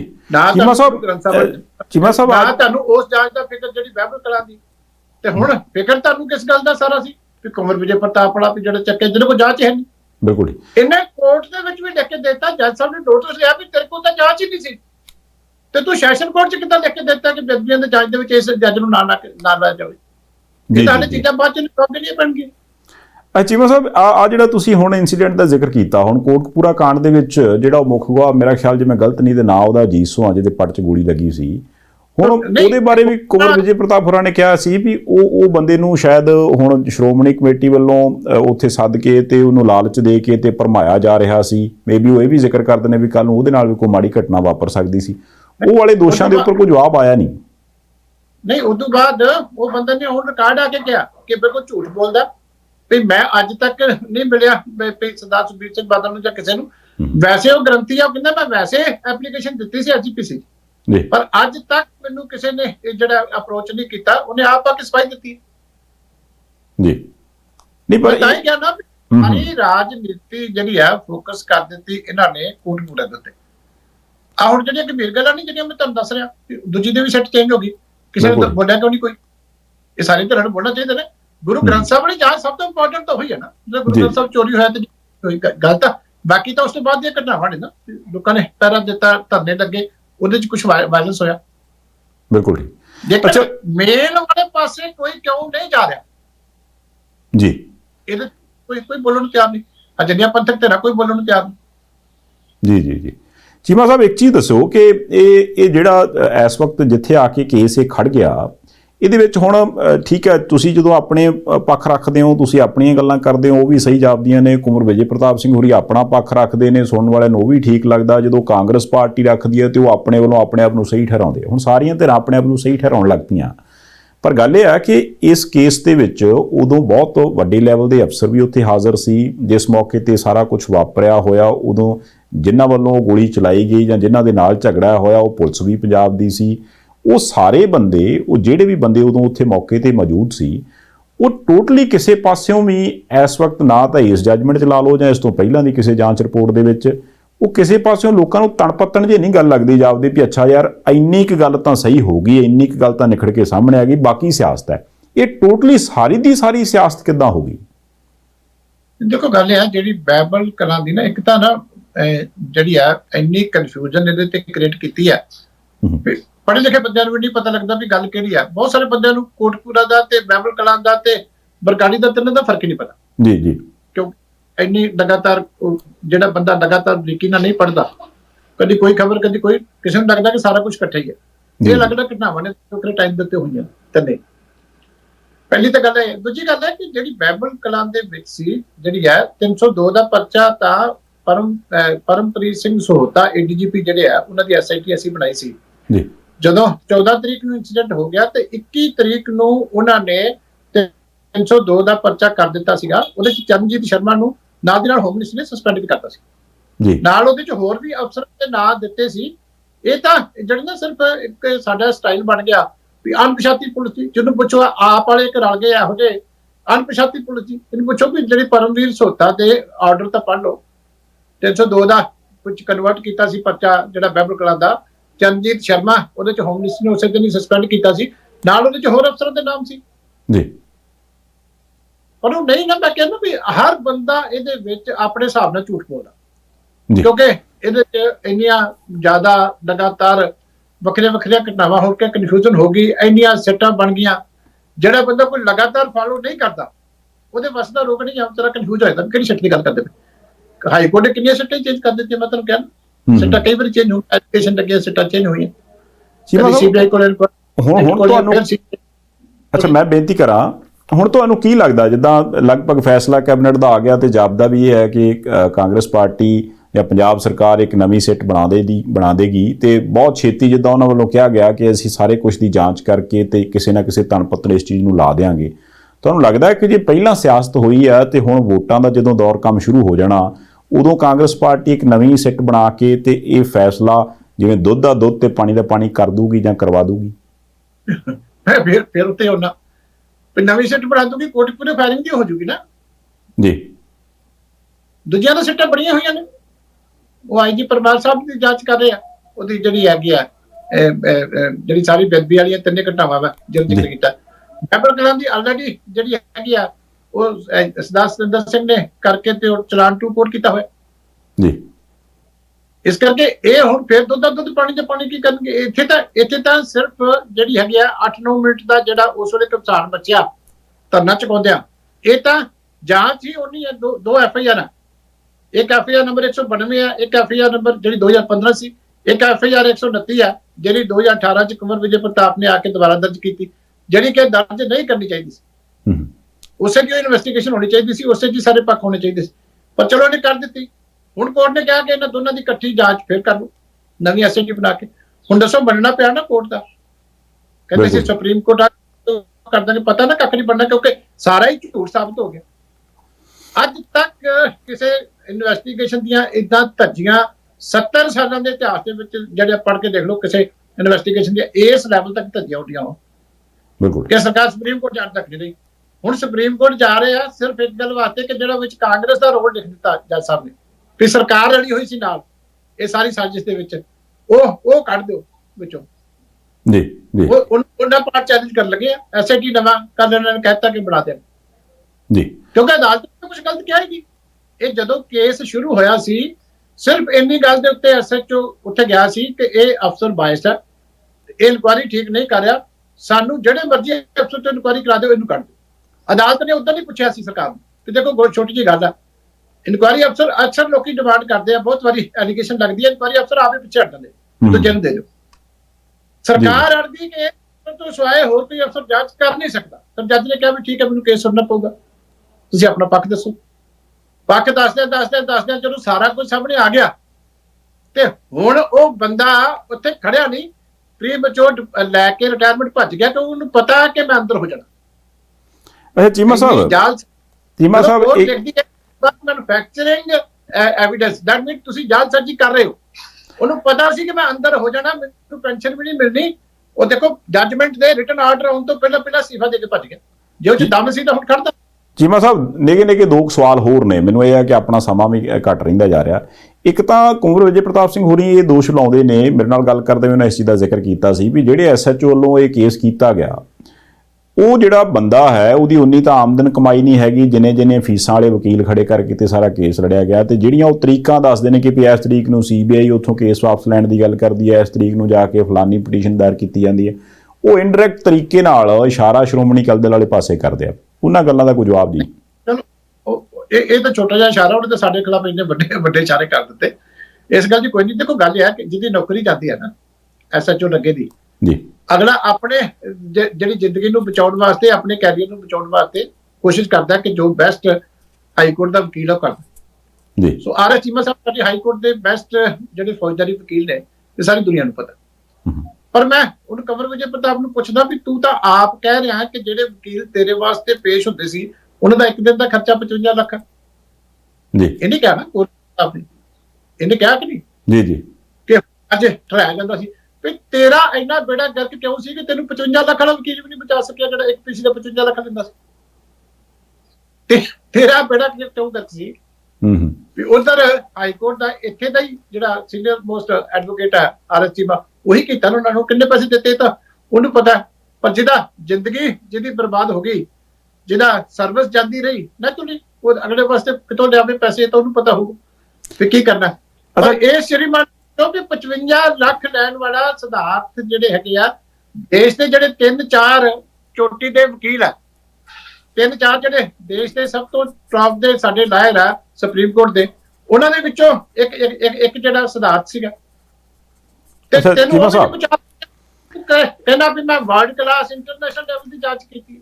ਚੀਮਾ ਸਾਹਿਬ ਨਿੱਕੇ ਦੋ ਸਵਾਲ ਹੋ, ਜਿੱਦਾਂ ਹੁਣ ਕਹਿੰਦਾ ਸੀ ਮੇਰੀ ਜਾਂਚ 100 ਸਾਲ ਤੱਕ ਕੋਰਟ ਕੀਤੀ ਜਾਇਆ ਕਰੂਗੀ। ਮੈਂ ਗੱਲ ਕਿਹਾ ਸੀ 500 ਸਾਲ ਤੱਕ ਸਾਰੀਆਂ ਪੁਲਿਸ ਅਕੈਡਮੀਆਂ ਵਿੱਚ ਪੜ੍ਹਾਈ ਜਾਂਦੇ ਰਿਹਾ ਕਰੂਗੀ, ਤੇ ਇਦਾਂ ਦਾ ਬਲੰਡਰ ਨਹੀਂ ਕਰਨਾ। ਅੱਛਾ ਚੀਮਾ ਸਾਹਿਬ ਆਪ ਇਹ ਗੱਲ ਤੁਹਾਡੇ ਦੋਸ਼ ਤੁਸੀਂ ਲਾ ਰਹੇ ਹੋ, ਠੀਕ ਹੈ ਜੀ, ਉਹ ਆਪਣੀ ਥਾਂ ਤੇ ਗਾਂ ਕੁੰਵਰ ਵਿਜੇ ਪ੍ਰਤਾਪ ਸਿੰਘ ਹੋਰੀ ਚਲੋ ਗਾਂ ਕਿਤੇ ਉਹਦਾ ਜਵਾਬ ਦੇ ਦੇਣਗੇ। ਅੱਛਾ ਮੇਰੀ ਬੇਨਤੀ ਸੁਣੋ। ਉਹ ਕਹਿੰਦੇ ਵੀ ਹੁਣ ਜਿੱਦਾਂ ਉਹਨਾਂ ਨੇ ਐਜ਼ ਏ ਵਕੀਲ ਆਪਣੀ ਰਜਿਸਟ੍ਰੇਸ਼ਨ ਕਰਵਾ ਲਈ ਹੈ ਤੇ ਉਹ ਕਹਿੰਦੇ ਵੀ ਹੁਣ ਮੈਂ ਐਜ਼ ਏ ਵਕੀਲ ਲੜਾਂਗਾ। ਪਹਿਲਾਂ ਤੇ ਇਹ ਜਿਹੜੀ ਚੀਜ਼ ਉਹ ਇਸ ਚੀਜ਼ 'ਚ ਆਏ ਨੇ ਕਿ ਵੀ ਬਾਕੀ ਵਕੀਲਾਂ ਨੇ ਉਸ ਢੰਗ ਨਾਲ ਉਸ ਪੱਖ ਨੂੰ ਨਹੀਂ ਰੱਖਿਆ। ਮੈਂ ਜਿਵੇਂ ਕਾਨੂੰਨ ਨੂੰ ਪੜ੍ਹਿਆ ਜਾਂ ਜਿਵੇਂ ਮੈਂ ਕਾਨੂੰਨ ਨੂੰ ਜਾਣਦਾ ਉਸ ਢੰਗ ਨਾਲ ਹੁਣ ਮੈਂ ਐਜ਼ ਏ ਵਕੀਲ ਇਹ ਸਾਰੇ ਕੁਛ ਨੂੰ ਲੜੂੰਗਾ। ਇਸ ਚੀਜ਼ ਦਾ ਜਵਾਬ। ਐਂਡ ਦੂਸਰੀ ਚੀਜ਼ ਜਿਹੜਾ ਕਿ ਵਿੱਚੇ ਜੇ ਲਿੰਕ ਜੋੜਿਆ ਜਾ ਰਿਹਾ ਉਹ ਗਵਰਨਰ ਸਾਹਿਬ ਦੇ ਨਾਲ ਮੁਲਾਕਾਤ ਕਰਨ ਦਾ, ਇੱਕ ਮੈਂ ਬਿਆਨ ਪਾਠ ਸੁਣ ਰਿਹਾ ਸੀ ਹਰਜੀਤ ਸਿੰਘ ਗਰੇਵਾਲ ਹੋਣੀ ਬੀਜੇਪੀ ਦੇ ਲੀਡਰ ਨੇ, ਤੇ ਉਹਨਾਂ ਨੇ ਵੀ ਜ਼ਿਕਰ ਕੀਤਾ ਵੀ ਬੀਜੇਪੀ ਹੁਣ ਤੁਹਾਨੂੰ ਇਹ ਸਾਰੇ ਕੁਛ ਦੀ ਇਨਸਾਫ ਲੈ ਕੇ ਦੇਣਗੇ। ਇਹ ਜਿਹੜਾ ਲਿੰਕ ਵਾਇਆ ਬੀਜੇਪੀ ਜੁੜਦਾ ਕਿਉਂਕਿ ਤੁਸੀਂ ਭਾਈਵਾਲ ਰਹੇ ਹੋ, ਇਹਨਾਂ ਦੋ ਗੱਲਾਂ ਦੇ ਬਾਰੇ 'ਚ ਕੀ ਕਹਿਣਾ ਚਾਹੋਗੇ? ਦੇਖੋ ਇੱਕ ਤਾਂ ਹੈ ਕਿ ਇਹ ਫਟਾਫਟ ਡਿਸਪਲਿਨਰੀ ਕਮੇਟੀ ਦਾ ਮੈਂਬਰ ਬਣ ਗਿਆ ਸੀ ਬਾਰ ਦਾ, ਉਹ ਬਾਰ ਦੇ ਮੈਂਬਰਾਂ ਦੇ ਇਤਰਾਜ਼ ਕਰਨ ਤੇ ਇਹਨੂੰ ਅਸਤੀਫਾ ਦੇਣਾ ਪੈ ਗਿਆ ਪਹਿਲੇ ਦਿਨ ਜੀ। ਉੱਥੇ ਜਾਂਦਿਆਂ ਦਾ ਸਵਾਗਤ ਚੰਗੀ ਤਰ੍ਹਾਂ ਦਾ ਹੋ ਗਿਆ। ਦੂਜੀ ਗੱਲ ਹੈ ਕਿ ਉਹ ਪ੍ਰੈਕਟਿਸ ਕਰਨੀ ਚਾਹੁੰਦਾ, ਸਾਨੂੰ ਕੀ ਇਤਰਾਜ਼ ਜੀ। ਹੁਣ ਇਹ ਤਾਂ ਜੇ ਕੰਮ ਕਿਤੇ ਲੋੜ ਪੈ ਜੇ ਤੇ ਸੰਧਾਵਾਲੀਆ ਸਾਹਿਬ ਨੇ ਦੇਖਣਾ ਵੀ ਜਿਹੜਾ ਆਪਣਾ ਨਹੀਂ ਬਚਾ ਸਕਿਆ, ਵੀ ਜਿਹਦੇ ਖਿਲਾਫ 30 ਸਟ੍ਰਕਚਰ ਹਾਈ ਕੋਰਟ ਚ ਵੀ ਮੈਂ ਇਹਨੂੰ ਕਰ ਲਵਾਂ ਕਿ ਨਾ ਕਰ ਲਵਾਂ, ਤੁਹਾਨੂੰ ਕੋਲ ਦੇਖਣਾ ਜੀ, ਕਿਉਂਕਿ ਵਕਾਲਤ ਕਰਨਾ ਹੱਕ ਆ। ਜੇ ਕਿਸੇ ਨੇ ਡਿਗਰੀ ਕੀਤੀ ਹੈ ਤਾਂ ਉਹ ਰਜਿਸਟਰ ਕਰਾ ਕੇ ਵਕਾਲਤ ਕਰੇ, ਉੱਥੇ ਕਿਸੇ ਨੂੰ ਕਿਸ ਤਰ੍ਹਾਂ ਜਿਹਨੇ ਕਰਨਾ ਆ ਇਹ ਉਹ ਦੇਖੇ ਕਿ ਮੈਂ ਇਹਨਾਂ ਨੂੰ ਕਰਨਾ ਕਿ ਦੂਜੇ ਨੂੰ ਕਰਨਾ ਕਿ ਤੀਜੇ ਨੂੰ ਕਰਨਾ। ਇਸ ਕਰਕੇ ਅਸੀਂ ਤੇ ਸਾਡੀਆਂ ਤਾਂ ਵੱਲੋਂ ਕੀ ਹੈਗਾ, ਆਪਣੀ ਵਕਾਲਤ ਕਰਨੀ ਹੈ ਵਕਾਲਤ ਕਰੇ, ਪਰ ਉਹਨੇ ਰਾਜਨੀਤੀ 'ਚ ਜਾਣਾ ਸਾਨੂੰ ਪਤਾ। ਕੇਜਰੀਵਾਲ ਦਾ ਵੀ ਅੱਛਾ, ਰਾਜਨੀਤੀ 'ਚ ਜਾਣ ਵਾਲੀ ਗੱਲ ਦਾ ਕਰਕੇ ਮੈਂ ਗਵਰਨਰ ਸਾਹਿਬ ਨਾਲ ਮੀਟਿੰਗ ਤੇ ਹਰਜੀਤ ਸਿੰਘ ਗਰੇਵਾਲ ਦਾ ਬਿਆਨ ਕੋਟ ਕੀਤਾ ਸੀ, ਪਲੱਸ ਤੁਹਾਡੇ ਵਾਲੇ ਪਾਸਿਓਂ ਬਿਆਨ ਵੀ ਆਇਆ ਸੀ ਕਿ ਵੀ ਆਮ ਆਦਮੀ ਪਾਰਟੀ 'ਚ ਜਾ ਸਕਦੇ ਆ ਉਹ, ਪਰ ਮੈਂ ਉਹਨਾਂ ਨੂੰ ਇਹ ਸਵਾਲ ਪੁੱਛਿਆ ਸੀ, ਉਹ ਕਹਿੰਦੇ ਸੀ ਵੀ ਉਹ ਮੇਰੀ ਚੋਇਸ ਆ, ਮੈਂ ਕਿੱਧਰ ਜਾਣਾ। ਚਲੋ ਉਹਨਾਂ ਦੀ ਚੋਇਸ ਰਹਿ ਗਈ, ਪਰ ਤੁਸੀਂ ਕੋਈ ਇਹਦੇ ਤੇ ਗੱਲ ਕਰਨੀ ਚਾਹੋਗੇ ਕਿ ਬੀਜੇਪੀ ਨਾਲ ਲਿੰਕ ਜਾਂ ਆਮ ਆਦਮੀ ਪਾਰਟੀ ਨਾਲ ਜਿਹੜਾ ਜਿੱਧਰ ਨੂੰ ਲਿੰਕ ਜੁੜਦਾ, ਇਹਦੇ ਬਾਰੇ ਤੁਹਾਨੂੰ ਕੀ ਨਜ਼ਰ ਆਉਂਦਾ, ਜਾਂ ਐਜ਼ ਏ ਸਿਆਸੀ ਪਾਰਟੀ ਤੁਸੀਂ ਕਿਵੇਂ ਜੱਜ ਕਰਦੇ ਹੋ ਸਾਰੇ ਕੁਝ ਨੇ ਐਕਸ਼ਨਾਂ ਨੂੰ?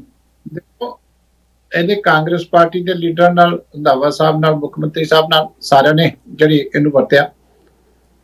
ਇਹ ਸ਼ੁਰੂ ਤੋਂ ਲੈ ਕੇ ਕੇਜਰੀਵਾਲ ਦਾ ਹੱਥ ਚੁੱਕਾ ਅੱਜ ਦਾ ਨਹੀਂ, ਪਿਛਲੀ ਇਲੈਕਸ਼ਨ 'ਚ ਵੀ ਇਹ ਸਾਰਾ ਸਲਾਹਕਾਰ ਉਹਦਾ ਕੇਜਰੀਵਾਲ ਦਾ ਰਿਹਾ। ਇਸ ਕਰਕੇ ਇਹ ਨਿਰਪੱਖਤਾ ਇਹਦੀ ਤਾਂ ਹੀ ਸਾਹਮਣੇ ਆਈ ਹੈ ਨਾ। ਇਹ ਪੋਲੀਟੀਕਲ ਮਿਸ਼ਨ ਸੀਗੀਆਂ ਜਿਹੜੀਆਂ ਸਾਰਾ ਦਿਨ ਸਵਾਏ ਰਾਜਨੀਤੀ ਤੋਂ ਹੋਰ ਕੁਝ ਨਹੀਂ ਕਰਦਾ ਸੀ। ਲੇਕਿਨ ਉਹ ਇਲੈਕਸ਼ਨ ਕਮਿਸ਼ਨ ਨੇ ਉਦੋਂ ਕਿੰਨੀ ਝਾੜ ਪਾਈ। ਇਹਦੇ ਪਿੱਛੇ ਪੰਜਾਬ ਦੇ ਮੁੱਖ ਸਕੱਤਰ ਨੂੰ ਜਾ ਕੇ ਲਿਖਤੀ ਮਾਫੀ ਮੰਗਣੀ ਪਈ ਕਿ ਜਿਹੜੀਆਂ ਇਹਨੇ ਉਦੋਂ ਪਾਰਲੀਮੈਂਟ ਦੇ ਵਿੱਚ ਇੰਟਰਵਿਊ ਦਿੱਤੀਆਂ। ਇਲੈਕਸ਼ਨ ਕਮਿਸ਼ਨ ਨੇ ਇੰਨਾ ਸੀਰੀਅਸ ਨੋਟਿਸ ਇਹਦਾ ਲਿਆ, ਇਹਦੇ ਅਗੇਂਸਟ ਸਟ੍ਰਕਚਰ ਪਾਸ ਕੀਤੇ। ਇਸ ਕਰਕੇ ਜਿਹੜੇ ਥਾਂ ਤੇ ਕੋਈ ਕਨਸਟੀਟਿਊਸ਼ਨਲ ਅਥਾਰਟੀ ਦਾ ਦੱਸ ਦਵੇ ਵੀ ਜਿਹਨੇ ਇਹਨੂੰ ਐਪਰੀਸ਼ੀਏਟ ਕੀਤਾ ਹੋਵੇ। ਝੂਠ ਮਾਰੀ ਜਾਂਦਾ ਸੀ, ਦੋ ਜੱਜਾਂ ਨੇ ਮੈਨੂੰ ਐਪਰੀਸ਼ੀਏਟ ਕੀਤਾ, ਉਹ ਵੀ ਅਦਾਲਤ ਨੇ ਜੱਜਮੈਂਟ ਦੇ ਵਿੱਚ ਹੀ ਲਿਖ ਦਿੱਤਾ ਵੀ ਇਹ ਵੀ ਇਹਦਾ ਝੂਠ ਹੈ। ਨੰਗੇ ਹੋ ਗਏ। ਬਿਲਕੁਲ ਠੀਕ। ਤੁਸੀਂ ਕਾਂਗਰਸ ਪਾਰਟੀ ਤੇ ਆਮ ਆਦਮੀ ਪਾਰਟੀ ਨਾਲ ਲਿੰਕ ਤੇ ਜੋੜਤਾ, ਉਹ ਬੀਜੇਪੀ ਨਾਲ ਉਹ ਕਹਿੰਦੇ ਨੇ ਵੀ ਉਹ ਮੈਂ ਮਿਲਣ ਜਾਣਾ ਗਵਰਨਰ ਸਾਹਿਬ ਨੂੰ, ਜਾਂ ਹਰਜੀਤ ਸਿੰਘ ਗਰੇਵਾਲ ਹੋਰੀ ਕਹਿੰਦੇ ਵੀ ਅਸੀਂ ਇਨਸਾਫ ਲੈ ਕੇ ਦੇਾਂਗੇ। ਬੀਜੇਪੀ ਬਾਰੇ ਕੁਝ ਉਧਰ ਨਹੀਂ ਲਿੰਕ ਜੁੜਦਾ ਜੀ ਅਜੇ? ਫਿਰ ਨਹੀਂ, ਦੇਖੋ ਮੈਂ ਕਹਿੰਦਾ ਨਾ ਵੀ ਭਟਕਦੀ ਆਤਮਾ ਦਾ ਪਤਾ ਨਹੀਂ ਹੁੰਦਾ ਵੀ ਕਿੱਥੇ ਹਾਲੇ ਜਾਣਾ। ਇਹਦੇ ਕਈ ਬੀਜੇਪੀ ਦੇ ਹੋਰ ਲੀਡਰਾਂ ਨਾਲ ਸੰਬੰਧ ਸਾਨੂੰ ਪਤਾ, ਪਰ ਮੈਂ ਐਵੇਂ ਕਿਸੇ ਦਾ ਨਾਂ ਨਹੀਂ ਲੈਣਾ ਚਾਹੁੰਦਾ। ਇਸ ਕਰਕੇ ਬੜੇ ਥਾਂ ਦੇ ਸੰਬੰਧ ਹੈ ਕਿ ਸਾਨੂੰ ਕੋਈ ਰਾਜਨੀਤੀ ਕਰੇ, ਪਰ ਆ ਜਿਹੜਾ ਗੰਦਾ ਕੰਮ ਯੂਨੀਫਾਰਮ ਪਾ ਕੇ ਕੀਤਾ ਸੀ, ਇਹਦਾ ਨਹੀਂ ਬਣਦਾ ਸੀ। ਇਹ ਬੜਾ ਗੰਭੀਰ ਵਿਸ਼ਾ ਸੀ। ਇਹਨੇ 4.25 ਸਾਲ ਜਿਹੜੇ ਇੱਕ ਗੰਭੀਰ ਇਨਵੈਸਟੀਗੇਸ਼ਨ ਜਿਹੜੇ ਚੰਗੇ ਪਾਸੇ ਲੱਗਣੇ ਚਾਹੀਦੇ ਸੀ, ਗੁਰੂ ਗ੍ਰੰਥ ਸਾਹਿਬ ਦੀ ਜਿਹੜੀ ਬੇਅਦਬੀ ਦੀ ਜਾਂਚ ਵਾਲੇ ਪਾਸੇ ਫੋਕਸ ਹੋਣੇ ਚਾਹੀਦੇ ਸੀ, ਇਹਨੇ ਅਨਨੈਸੈਸਰੀ ਝੂਠ ਮਾਰ ਕੇ ਸਰਕਾਰ ਨੂੰ ਖੁਸ਼ ਕਰਦਾ ਵਾਰ-ਵਾਰ ਪੋਲੀਟੀਕਲ ਕੰਟਰੋਵਰਸੀਆਂ ਕ੍ਰੀਏਟ ਕਰਕੇ ਇਹਨਾਂ ਨੂੰ, ਕਾਂਗਰਸ ਨੂੰ ਵੀ ਸਵਾਦ ਪੈ ਗਿਆ ਸੀ। ਬੜਾ ਸੌਖਾ ਕੰਮ ਹੈ ਵੀ ਇਹ ਸਾਡਾ ਕੱਲਾ ਹੀ ਸਾਰੀ ਜਾਂਦਾ, ਵੀ ਚੌਥੇ ਕੁ ਦਿਨ ਕਿ ਝੂਠੀ ਕੋਈ ਨਾ ਕੋਈ ਚੀਜ਼ ਜਾਰੀ ਕਰ ਦਿੰਦਾ ਤੇ ਉਹਦਾ ਕਈ ਦਿਨ ਅਖਬਾਰਾਂ ਦੇ ਵਿੱਚ ਅਕਾਲੀ ਦਲ ਨੂੰ ਜਵਾਬ ਦੇਣਾ ਪੈਂਦਾ। ਇਸ ਕਰਕੇ ਉਹ ਵਰਤਣਾ ਸੀ, ਉਹਨਾਂ ਨੇ ਵਰਤ ਲਿਆ। ਹੁਣ ਅਖੀਰ ਤੇ ਆ ਕੇ ਇਹਨੂੰ ਅਸਲੀਅਤ ਪਤਾ ਲੱਗੀ ਕਿ ਇਹਨਾਂ ਗੱਲਾਂ ਦੀ ਅਸਲੀਅਤ ਕੀ ਹੁੰਦੀ ਹੈ, ਜਦੋਂ ਅਦਾਲਤ ਦਾ ਸਾਹਮਣਾ ਕਰਨਾ ਪਿਆ ਔਰ ਐਡੀ ਸਖਤ ਜੱਜਮੈਂਟ ਜਿਹੜੀ ਇਹਦੇ ਖਿਲਾਫ ਆਈ। ਲੇਕਿਨ ਅਫਸੋਸ ਇਸ ਗੱਲ ਦਾ ਕਿ ਇਹਦੀ ਗੱਲ ਨਹੀਂ ਹੈ।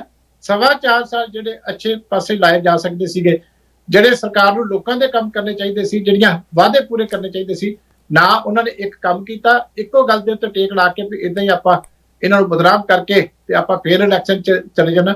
ਉਹ ਇਹਨਾਂ ਦਾ ਸੁਪਨਾ ਵੀ ਫੇਲ ਹੋ ਗਿਆ।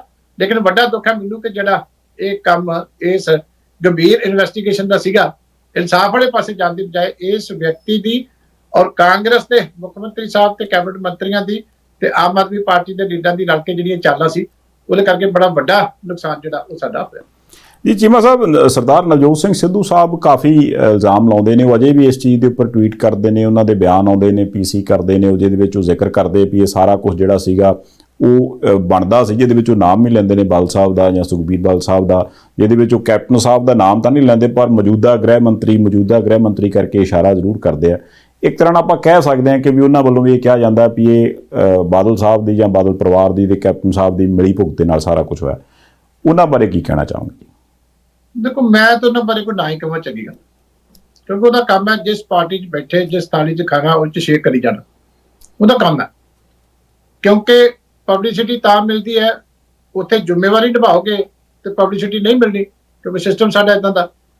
ਇਸ ਕਰਕੇ ਕੰਮ ਧੇਲੇ ਦਾ ਕਰਨਾ ਨਹੀਂ। 2 ਸਾਲ ਮੰਤਰੀ ਰਹਿ ਗਿਆ ਤੇ ਕਿਤੇ ਨਹੀਂ ਇਹਨੇ ਫਿਕਰ ਕੀਤਾ ਵੀ ਕੋਈ ਇਹਨਾਂ ਕੇਸਾਂ ਦੀ ਜਾਂਚ ਗੰਭੀਰਤਾ ਦੇ ਨਾਲ ਹੋਵੇ, ਕਿਤੇ ਕੈਬਨਿਟ 'ਚ ਗੱਲ ਕੀਤੀ ਹੋਵੇ, ਕਿਤੇ ਪਬਲਿਕ 'ਚ ਗੱਲ ਕੀਤੀ ਹੋਵੇ। ਹਮੇਸ਼ਾ ਇਹ ਆ ਕਿ ਮੈਨੂੰ ਇਹ ਮਿਲ ਜੇ, ਮੇਰੀ ਘਰ ਵਾਲੀ ਨੂੰ ਇਹ ਮਿਲ ਜੇ, ਅਸੀਂ ਆਪਣੇ ਆਉਣ ਵਾਲੇ ਸਮੇਂ ਦੀ ਇਲੈਕਸ਼ਨ ਜਿਹੜੀ ਆ ਉਹਨੂੰ ਕਰ ਲਈਏ ਕਿ ਚੰਗੀ ਥਾਂ ਤੋਂ ਲੜ ਲਈਏ, ਜਿੱਤ ਜੀਏ। ਕੋਈ ਲਾਇਬਿਲਿਟੀ ਸਾਨੂੰ ਸਾਡੇ ਤੇ ਨਾ ਪਵੇ। ਇਸ ਕਰਕੇ ਜਿੱਥੇ ਬਹਿਣਾ ਉੱਥੇ ਮਾੜਾ ਮੋਟਾ ਉਲਟੀਆਂ ਸਿੱਧੀਆਂ ਗੱਲਾਂ ਕਰਕੇ ਤੇ ਆਪਣੀ ਲਾਈਮਲਾਈਟ 'ਚ ਰਹਿਣਾ। ਇਸ ਤੋਂ ਵੱਧ ਇਹਨਾਂ ਦਾ ਰੋਲ ਕੋਈ ਨਹੀਂ। ਬੀਜੇਪੀ 'ਚ ਰਹੇ ਆ, ਕੋਈ ਇੱਕ ਕੰਮ ਗਿਣਾ ਨਹੀਂ ਸਕਦੇ। ਇਹਨਾਂ ਲੰਬਾ ਸਮਾਂ ਸਾਡੇ ਨਾਲ ਰਹੇ ਆ। ਜਦੋਂ ਇਹ ਸਾਰਾ ਕੁਝ ਵਾਪਰਿਆ ਸੀ, ਇਹਨਾਂ ਦੀ ਵਾਈਫ ਉਦੋਂ ਜਿਹੜੀ ਹੈ ਮੁੱਖ ਪਾਰਲੀਮੈਂਟਰੀ ਸਕੱਤਰ ਸੀ ਸਰਕਾਰ ਦੇ ਵਿੱਚ। ਇਹ ਸਾਡੇ ਐਮਪੀ ਸੀਗੇ ਅਲਾਇੰਸ ਦੇ। ਕੋਈ ਜ਼ਿੰਮੇਵਾਰੀ ਨਹੀਂ, ਕੋਈ ਸਾਡੀ ਸ਼ਰਮ ਨਹੀਂ, ਕੋਈ ਬਸ ਝੂਠ ਬੋਲਣਾ। ਜੇ ਬੀਜੇਪੀ 'ਚ ਗਏ ਤਾਂ ਸਾਰਾ ਕੁਝ ਮੋਦੀ ਸਾਹਿਬ ਨੂੰ ਕਹੀ ਜਾਣਾ, ਤੇ ਉਹੀ ਕਾਗਜ਼ ਲਿਖ ਕੇ ਰੱਖਣੇ ਆ। ਜੇ ਕਾਂਗਰਸ ਜਾਣਾ ਤੇ ਉੱਥੇ ਜਾ ਕੇ ਉਹੀ ਕੁਝ ਕਹੀ ਜਾਣਾ। ਜਾਂਦੇ ਜਾਂਦੇ ਚੀਮਾ ਸਾਹਿਬ, ਦੋ ਤੁਹਾਡੇ ਹੀ ਸੀਨੀਅਰ ਲੀਡਰ ਜਿਹੜੇ ਕਿ ਇਸੀ ਬੇਅਦਬੀ ਮਾਮਲੇ ਦਾ ਕਰਕੇ ਪਾਰਟੀ ਤੋਂ ਵੱਖ ਹੋਏ ਸੀ, ਢੀਂਡਸਾ ਸਾਹਿਬ ਤੇ ਬ੍ਰਹਮਪੁਰਾ ਸਾਹਿਬ, ਉਹ ਹੁਣ ਦੁਬਾਰਾ ਇੱਕ ਤਰ੍ਹਾਂ ਨਾਲ ਇਕੱਠੇ ਹੋ ਰਹੇ ਆ। ਉਹਨਾਂ ਦੇ ਵੀ ਲਗਭਗ ਇਸੇ ਤਰ੍ਹਾਂ ਦੇ ਬਿਆਨ ਸੀ ਕਿ ਵੀ ਇਹ ਜੋ ਕੁਝ ਵੀ ਕੀਤਾ ਕਰਾਇਆ ਗਿਆ ਉਹ ਮਿਲੀ ਭੁਗਤ ਹੈ। ਉਹਨਾਂ ਬਾਰੇ ਕੀ ਕਹਿਣਾ ਚਾਹੋਗੇ? ਅਫਸੋਸ ਹੀ ਕਰ ਸਕਦਾ ਮੈਂ ਤਾਂ। ਦੇਖੋ ਨਾ, ਹੁਣ ਪਰਮਿੰਦਰ ਢੀਂਡਸਾ ਉਸੇ ਸਰਕਾਰ ਦਾ ਵਿੱਤ ਮੰਤਰੀ ਹੋਵੇ, ਉਸੇ ਹੀ ਸਰਕਾਰ ਤੋਂ ਫਿਰ ਇਲੈਕਸ਼ਨ ਲੜ ਕੇ ਦੂਜੇ ਹਲਕੇ 'ਚੋਂ ਫਿਰ ਐਮਐਲਏ ਬਣੇ, ਉਸੇ ਹੀ ਸਰਕਾਰ ਦੇ ਵਿੱਚ ਫਿਰ ਸਾਡਾ ਲੀਡਰ ਆਫ ਦਾ ਹਾਊਸ ਹੋਵੇ ਵਿਧਾਨ ਸਭਾ ਦੇ ਵਿੱਚ ਕੱਲ ਤੱਕ, ਤੇ ਅੱਜ ਜਾ ਕੇ ਉਹ ਇਹ ਗੱਲ ਕਰੇ ਤੇ ਫਿਰ ਉਹਦੀ ਜ਼ਿੰਮੇਵਾਰੀ ਕਿੱਥੇ ਗਈ? ਢੀਂਡਸਾ ਸਾਹਿਬ ਅੱਜ ਦੀ ਤਰੀਕ ਤੱਕ ਵੀ ਰਾਜ ਸਭਾ ਦੇ ਮੈਂਬਰ ਨੇ ਤੇ ਅਕਾਲੀ ਦਲ ਦੇ ਖਾਤੇ 'ਚ ਹੋਏ ਜੀ। ਬ੍ਰਹਮਪੁਰਾ ਸਾਹਿਬ ਬੇਟੇ ਨੇ ਇਲੈਕਸ਼ਨ ਲੜੀ, ਜਿਹੜੀ ਸਿੱਕੀ ਨੇ ਅਸਤੀਫਾ ਦਿੱਤਾ ਸੀ ਬੇਅਦਬੀਆਂ ਦੇ ਇਸ਼ੂ ਤੇ, ਉਹਦੀ ਥਾਂ ਦੇ ਉੱਤੇ ਇਲੈਕਸ਼ਨ ਲੜ ਕੇ ਐਮਐਲਏ ਬ੍ਰਹਮਪੁਰਾ ਸਾਹਿਬ ਦਾ ਬੇਟਾ ਬਣਿਆ। ਕੀ ਕਹੋਗੇ? ਚੀਮਾ ਸਾਹਿਬ, ਮੈਂ ਕੋਈ ਗੱਲ ਪੁੱਛਣੀ ਭੁੱਲ ਗਿਆ ਹੋਵਾਂ, ਤੁਸੀਂ ਕੋਈ ਆਪਣੇ ਵੱਲੋਂ ਸ਼੍ਰੋਮਣੀ ਅਕਾਲੀ ਦਲ ਦੇ ਪੁਆਇੰਟ ਆਫ ਵਿਊ ਤੋਂ ਕੁਝ ਹੋਰ ਕਹਿਣਾ ਚਾਹੋ, ਦੱਸਣਾ ਚਾਹੋ ਸਮੁੱਚੀ ਦੁਨੀਆ 'ਚ ਬੈਠੇ ਸਿੱਖ ਭਾਈਚਾਰੇ ਨੂੰ, ਪੰਜਾਬੀਆਂ ਨੂੰ, ਤਾਂ ਜ਼ਰੂਰ ਕਹੋ ਜੀ। ਦੇਖੋ, ਮੈਂ ਸਾਰੇ ਆਪਣੇ ਵੀਰਾਂ ਨੂੰ ਬੇਨਤੀ ਕਰਦਾ ਕਿ ਦੇਖੋ, ਗੱਲ ਇਹ ਹੈ ਕਿ ਸਾਨੂੰ ਇਸ਼ੂਜ਼ ਨੂੰ ਗੰਭੀਰਤਾ ਦੇ ਨਾਲ ਸੋਚਣਾ ਚਾਹੀਦਾ ਤੇ ਚੰਗਾ ਮਾੜਾ ਵਿਚਾਰਨਾ ਚਾਹੀਦਾ। ਅੱਜ ਬਹੁਤ ਸਾਰੀਆਂ ਧਿਰਾਂ ਪੰਜਾਬ ਦੇ ਵਿੱਚ ਇਹੋ ਜਿਹੀਆਂ ਨੇ ਜਿਹੜੀਆਂ ਗੁੰਮਰਾਹ ਕਰਕੇ, ਭਾਵਕ ਮੁੱਦੇ ਪੇਸ਼ ਕਰਕੇ ਆਪਣੇ ਆਪ ਨੂੰ ਬਹੁਤ ਆਪਣੇ ਕਰਤਾਰ ਤੋਂ ਵੱਡਾ ਸਾਬਤ ਕਰਨ ਦੀ ਕੋਸ਼ਿਸ਼ ਕਰ ਰਹੀਆਂ ਨੇ। ਪਰ ਅਲਟੀਮੇਟਲੀ ਜਨਤਾ ਜਿਹੜੀ ਹੈ ਸਾਡੀ ਪੰਜਾਬ ਦੀ, ਉਹ ਸਫਰ ਕਰ ਰਹੀ ਹੈ। ਪੰਜਾਬ ਬੜੇ ਅਮਨ ਦੇ ਨਾਲ, ਸ਼ਾਂਤੀ ਦੇ ਨਾਲ, ਸਦਭਾਵਨਾ ਦੇ ਨਾਲ ਡਿਵੈਲਪਮੈਂਟ ਵਾਲੇ ਪਾਸੇ ਵੱਧ ਰਿਹਾ ਸੀ। ਬੜੀ ਚੰਗੀ ਅਸੀਂ ਪ੍ਰੋਗਰੈਸ ਕੀਤੀ ਵੀ ਸੀ। ਪਰ ਇਹਨਾਂ ਮੁੱਦਿਆਂ ਨੇ ਜਿਹੜਾ ਇਹਨਾਂ ਲੋਕਾਂ ਨੂੰ ਫਾਇਦਾ ਤਾਂ ਪਹੁੰਚਾ ਦਿੱਤਾ ਕਿ ਕਾਂਗਰਸ ਨੇ 5 ਸਾਲ ਰਾਜ ਕਰ ਲਿਆ। ਜਿਹੜੇ ਇਹੋ ਜਿਹੇ ਲੀਡਰ ਸੀਗੇ ਜਾਂ ਇਹੋ ਜਿਹੇ ਪੰਥਕ ਲੀਡਰ ਘੁੰਮਦੇ ਸੀਗੇ, ਇਹਨਾਂ ਨੇ ਬੜਾ ਵੱਡਾ ਪੈਸਾ ਇਕੱਠਾ ਕਰ ਲਿਆ। ਇਹ ਤਾਂ ਸਾਡੀ ਨੌਲੇਜ ਹੈ। ਪਰ ਅਲਟੀਮੇਟਲੀ ਜਿਹੜਾ ਸਾਡਾ ਪੰਜਾਬ ਹੈ, ਇਹ ਕਿਤੇ ਨਾ ਕਿਤੇ ਪਿੱਛੇ ਜਾ ਰਿਹਾ। ਸਾਡੇ ਧਾਰਮਿਕ ਤੌਰ ਤੇ ਸਾਡਾ ਨੁਕਸਾਨ ਹੋ ਰਿਹਾ। ਇਸ ਕਰਕੇ ਮੈਂ ਤੁਹਾਨੂੰ ਸਾਰਿਆਂ ਨੂੰ ਬੇਨਤੀ ਕਰਦਾ ਕਿ ਮੈਰਿਟ ਦੇ ਉੱਤੇ ਹਰ ਗੱਲ ਦੇ ਵਿਚਾਰ ਚੋ ਗੰਭੀਰਤਾ ਨਾਲ ਜਾਓ। ਜਿਹੜਾ ਕਸੂਰ ਆ ਕੱਢੋ। ਅਸੀਂ ਤਾਂ ਸ਼ੁਰੂ ਤੋਂ ਹੱਥ ਜੋੜ ਕੇ ਕਹਿ ਰਹੇ ਹਾਂ, ਅਰਦਾਸ ਕਰ ਰਹੇ ਹਾਂ ਰੱਬ ਦੀ, ਵੀ ਜਿੰਨੇ ਬੇਅਦਬੀ ਕੀਤੀ ਹੈ ਉਹਦਾ ਕੱਖ ਨਾ ਰਵੇ, ਤੇ ਜਿੰਨੇ ਰਾਜਨੀਤੀ ਕੀਤੀ ਹੈ ਉਹਦਾ ਵੀ ਕੱਖ ਨਾ ਰਵੇ। ਇਸ ਕਰਕੇ ਹੁਣ ਦੇਖੋ ਵੀ ਨਾ ਕਿਤੇ ਬੇੜਾ ਗਰਕ ਹੋ ਰਿਹਾ। ਕਿਉਂ ਹੋ ਰਿਹਾ? ਕੋਈ ਕੁਦਰਤ ਦਾ ਵੀ ਆਵਾਜ਼ ਆਉਂਦੀ ਪਈ ਹੈ, ਉਸ ਆਵਾਜ਼ ਨੂੰ ਸੁਣੋ ਵੀ ਕਿੰਨਿਆਂ ਦਾ ਬੇੜਾ ਗਰਕ ਹੋ ਗਿਆ। ਜਿਹੜੇ ਬੜੇ ਦਮਗਜੇ ਮਾਰਦੇ ਸੀ, ਪਰਮਾਤਮਾ ਕਰੀ ਜਾ ਰਹੇ ਹਨ। ਕੋਈ ਨਹੀਂ, ਹੌਲੀ ਹੌਲੀ ਸਾਰੀ ਸੱਚਾਈ ਸਾਹਮਣੇ ਆ ਜਾਂਦੀ ਹੈ। ਚੀਮਾ ਸਾਹਿਬ, ਤੁਸੀਂ ਸਮਾਂ ਕੱਢਿਆ ਜੀ ਪ੍ਰਾਈਮ ਏਸ਼ੀਆ ਟੀਵੀ ਦੇ ਉੱਪਰ ਆ ਕੇ ਤੁਸੀਂ ਆ ਸਾਰੀਆਂ ਗੱਲਾਂ ਬੜੀ ਡਿਟੇਲ ਦੇ ਵਿੱਚ ਸਮਝਾਈਆਂ। ਤੁਹਾਡਾ ਬਹੁਤ ਧੰਨਵਾਦ ਜੀ। ਮਿਹਰਬਾਨੀ, ਥੈਂਕ ਯੂ ਜੀ, ਬਹੁਤ ਮਿਹਰਬਾਨੀ। ਸੋ ਇਸ ਦੇ ਨਾਲ ਹੀ ਇਸ ਪ੍ਰੋਗਰਾਮ ਨੂੰ ਇੱਥੇ ਸਮਾਪਤ ਕਰਦੇ ਹਾਂ ਜੀ। ਅੱਗੇ ਕੁਝ ਦਿਨ ਪਹਿਲਾਂ ਤੁਸੀਂ ਕੁਮਰ ਵਿਜੇ ਪ੍ਰਤਾਪ ਹੋਰਾਂ ਦਾ ਪੱਖ ਸੁਣਿਆ ਸੀ। ਉਸ ਤੋਂ ਬਾਅਦ ਮੈਂ ਜਿਵੇਂ ਕਿਹਾ ਸੀ ਕਿ ਵੀ ਇਹ ਪਲੇਟਫਾਰਮ ਓਪਨ ਹੈ, ਹਰੇਕ ਧਿਰ ਨੂੰ ਆਪਣਾ ਆਪਣਾ ਪੱਖ ਰੱਖਣ ਦਾ ਮੌਕਾ ਅਸੀਂ ਦਿੰਦੇ ਹਾਂ। ਅੱਜ ਤੁਸੀਂ ਸ਼੍ਰੋਮਣੀ ਅਕਾਲੀ ਦਲ ਦੇ ਪੱਖ ਤੋਂ ਵੀ ਡਾਕਟਰ ਦਲਜੀਤ ਸਿੰਘ ਚੀਮਾ ਹੋਰਾਂ ਦੀਆਂ ਜਿਹੜੀਆਂ ਗੱਲਾਂ ਸੁਣੀਆਂ, ਮੇਰਾ ਖਿਆਲ ਬਹੁਤ ਕੁਝ ਕਲੀਅਰ ਹੋਇਆ ਹੋਏਗਾ ਕਿ ਕਿੰਨੀ ਕੁ ਗੱਲ ਕਿੰਨੀ ਸਹੀ ਹੈ, ਕਿੰਨੀ ਕੁ ਗੱਲ ਕਿੰਨੀ ਕੁ ਗਲਤ ਹੈ, ਤੇ ਕਿਹੜੀ ਚੀਜ਼ ਨੂੰ ਕਿਵੇਂ ਸਿਆਸੀ ਤੌਰ ਦੇ ਉੱਪਰ ਘੁਮਾਇਆ ਜਾ ਰਿਹਾ। ਸੋ ਕੁੱਲ ਮਿਲਾ ਕੇ ਸਾਡੀ ਇਹ ਕੋਸ਼ਿਸ਼ ਹੁੰਦੀ ਹੈ ਕਿ ਜੀ ਤਾਂ ਜੋ ਸਾਰੇ ਪੱਖ ਸਾਹਮਣੇ ਆਉਣ ਤੇ ਉਹਦੇ ਚੋਂ ਤੁਸੀਂ ਖੁਦ ਪਰਿਵਾਰ ਦੇ ਜਿੰਨੇ ਵੀ ਮੈਂਬਰ ਨੇ ਉਹ ਇਹ ਡਿਸਾਈਡ ਕਰ ਸਕਣ ਕਿ ਕੌਣ ਕਿੰਨਾ ਸਹੀ ਹੈ ਤੇ ਕੌਣ ਕਿੰਨਾ ਗਲਤ ਹੈ। ਸੋ ਇਸ ਦੇ ਨਾਲ ਹੀ ਇਸ ਪ੍ਰੋਗਰਾਮ ਨੂੰ ਇੱਥੇ ਸਮਾਪਤ ਕਰਨ ਦੀ ਇਜਾਜ਼ਤ ਦਿਓ। ਗੁਰਪ੍ਰੀਤ ਸੰਧਾਵਾਲੀਆ ਨੂੰ ਦੇਖਦੇ ਰਹਿਣਾ ਪ੍ਰਾਈਮ ਏਸ਼ੀਆ ਟੀਵੀ, ਤੁਹਾਡਾ ਆਪਣਾ, ਤੁਹਾਡੇ ਲਈ।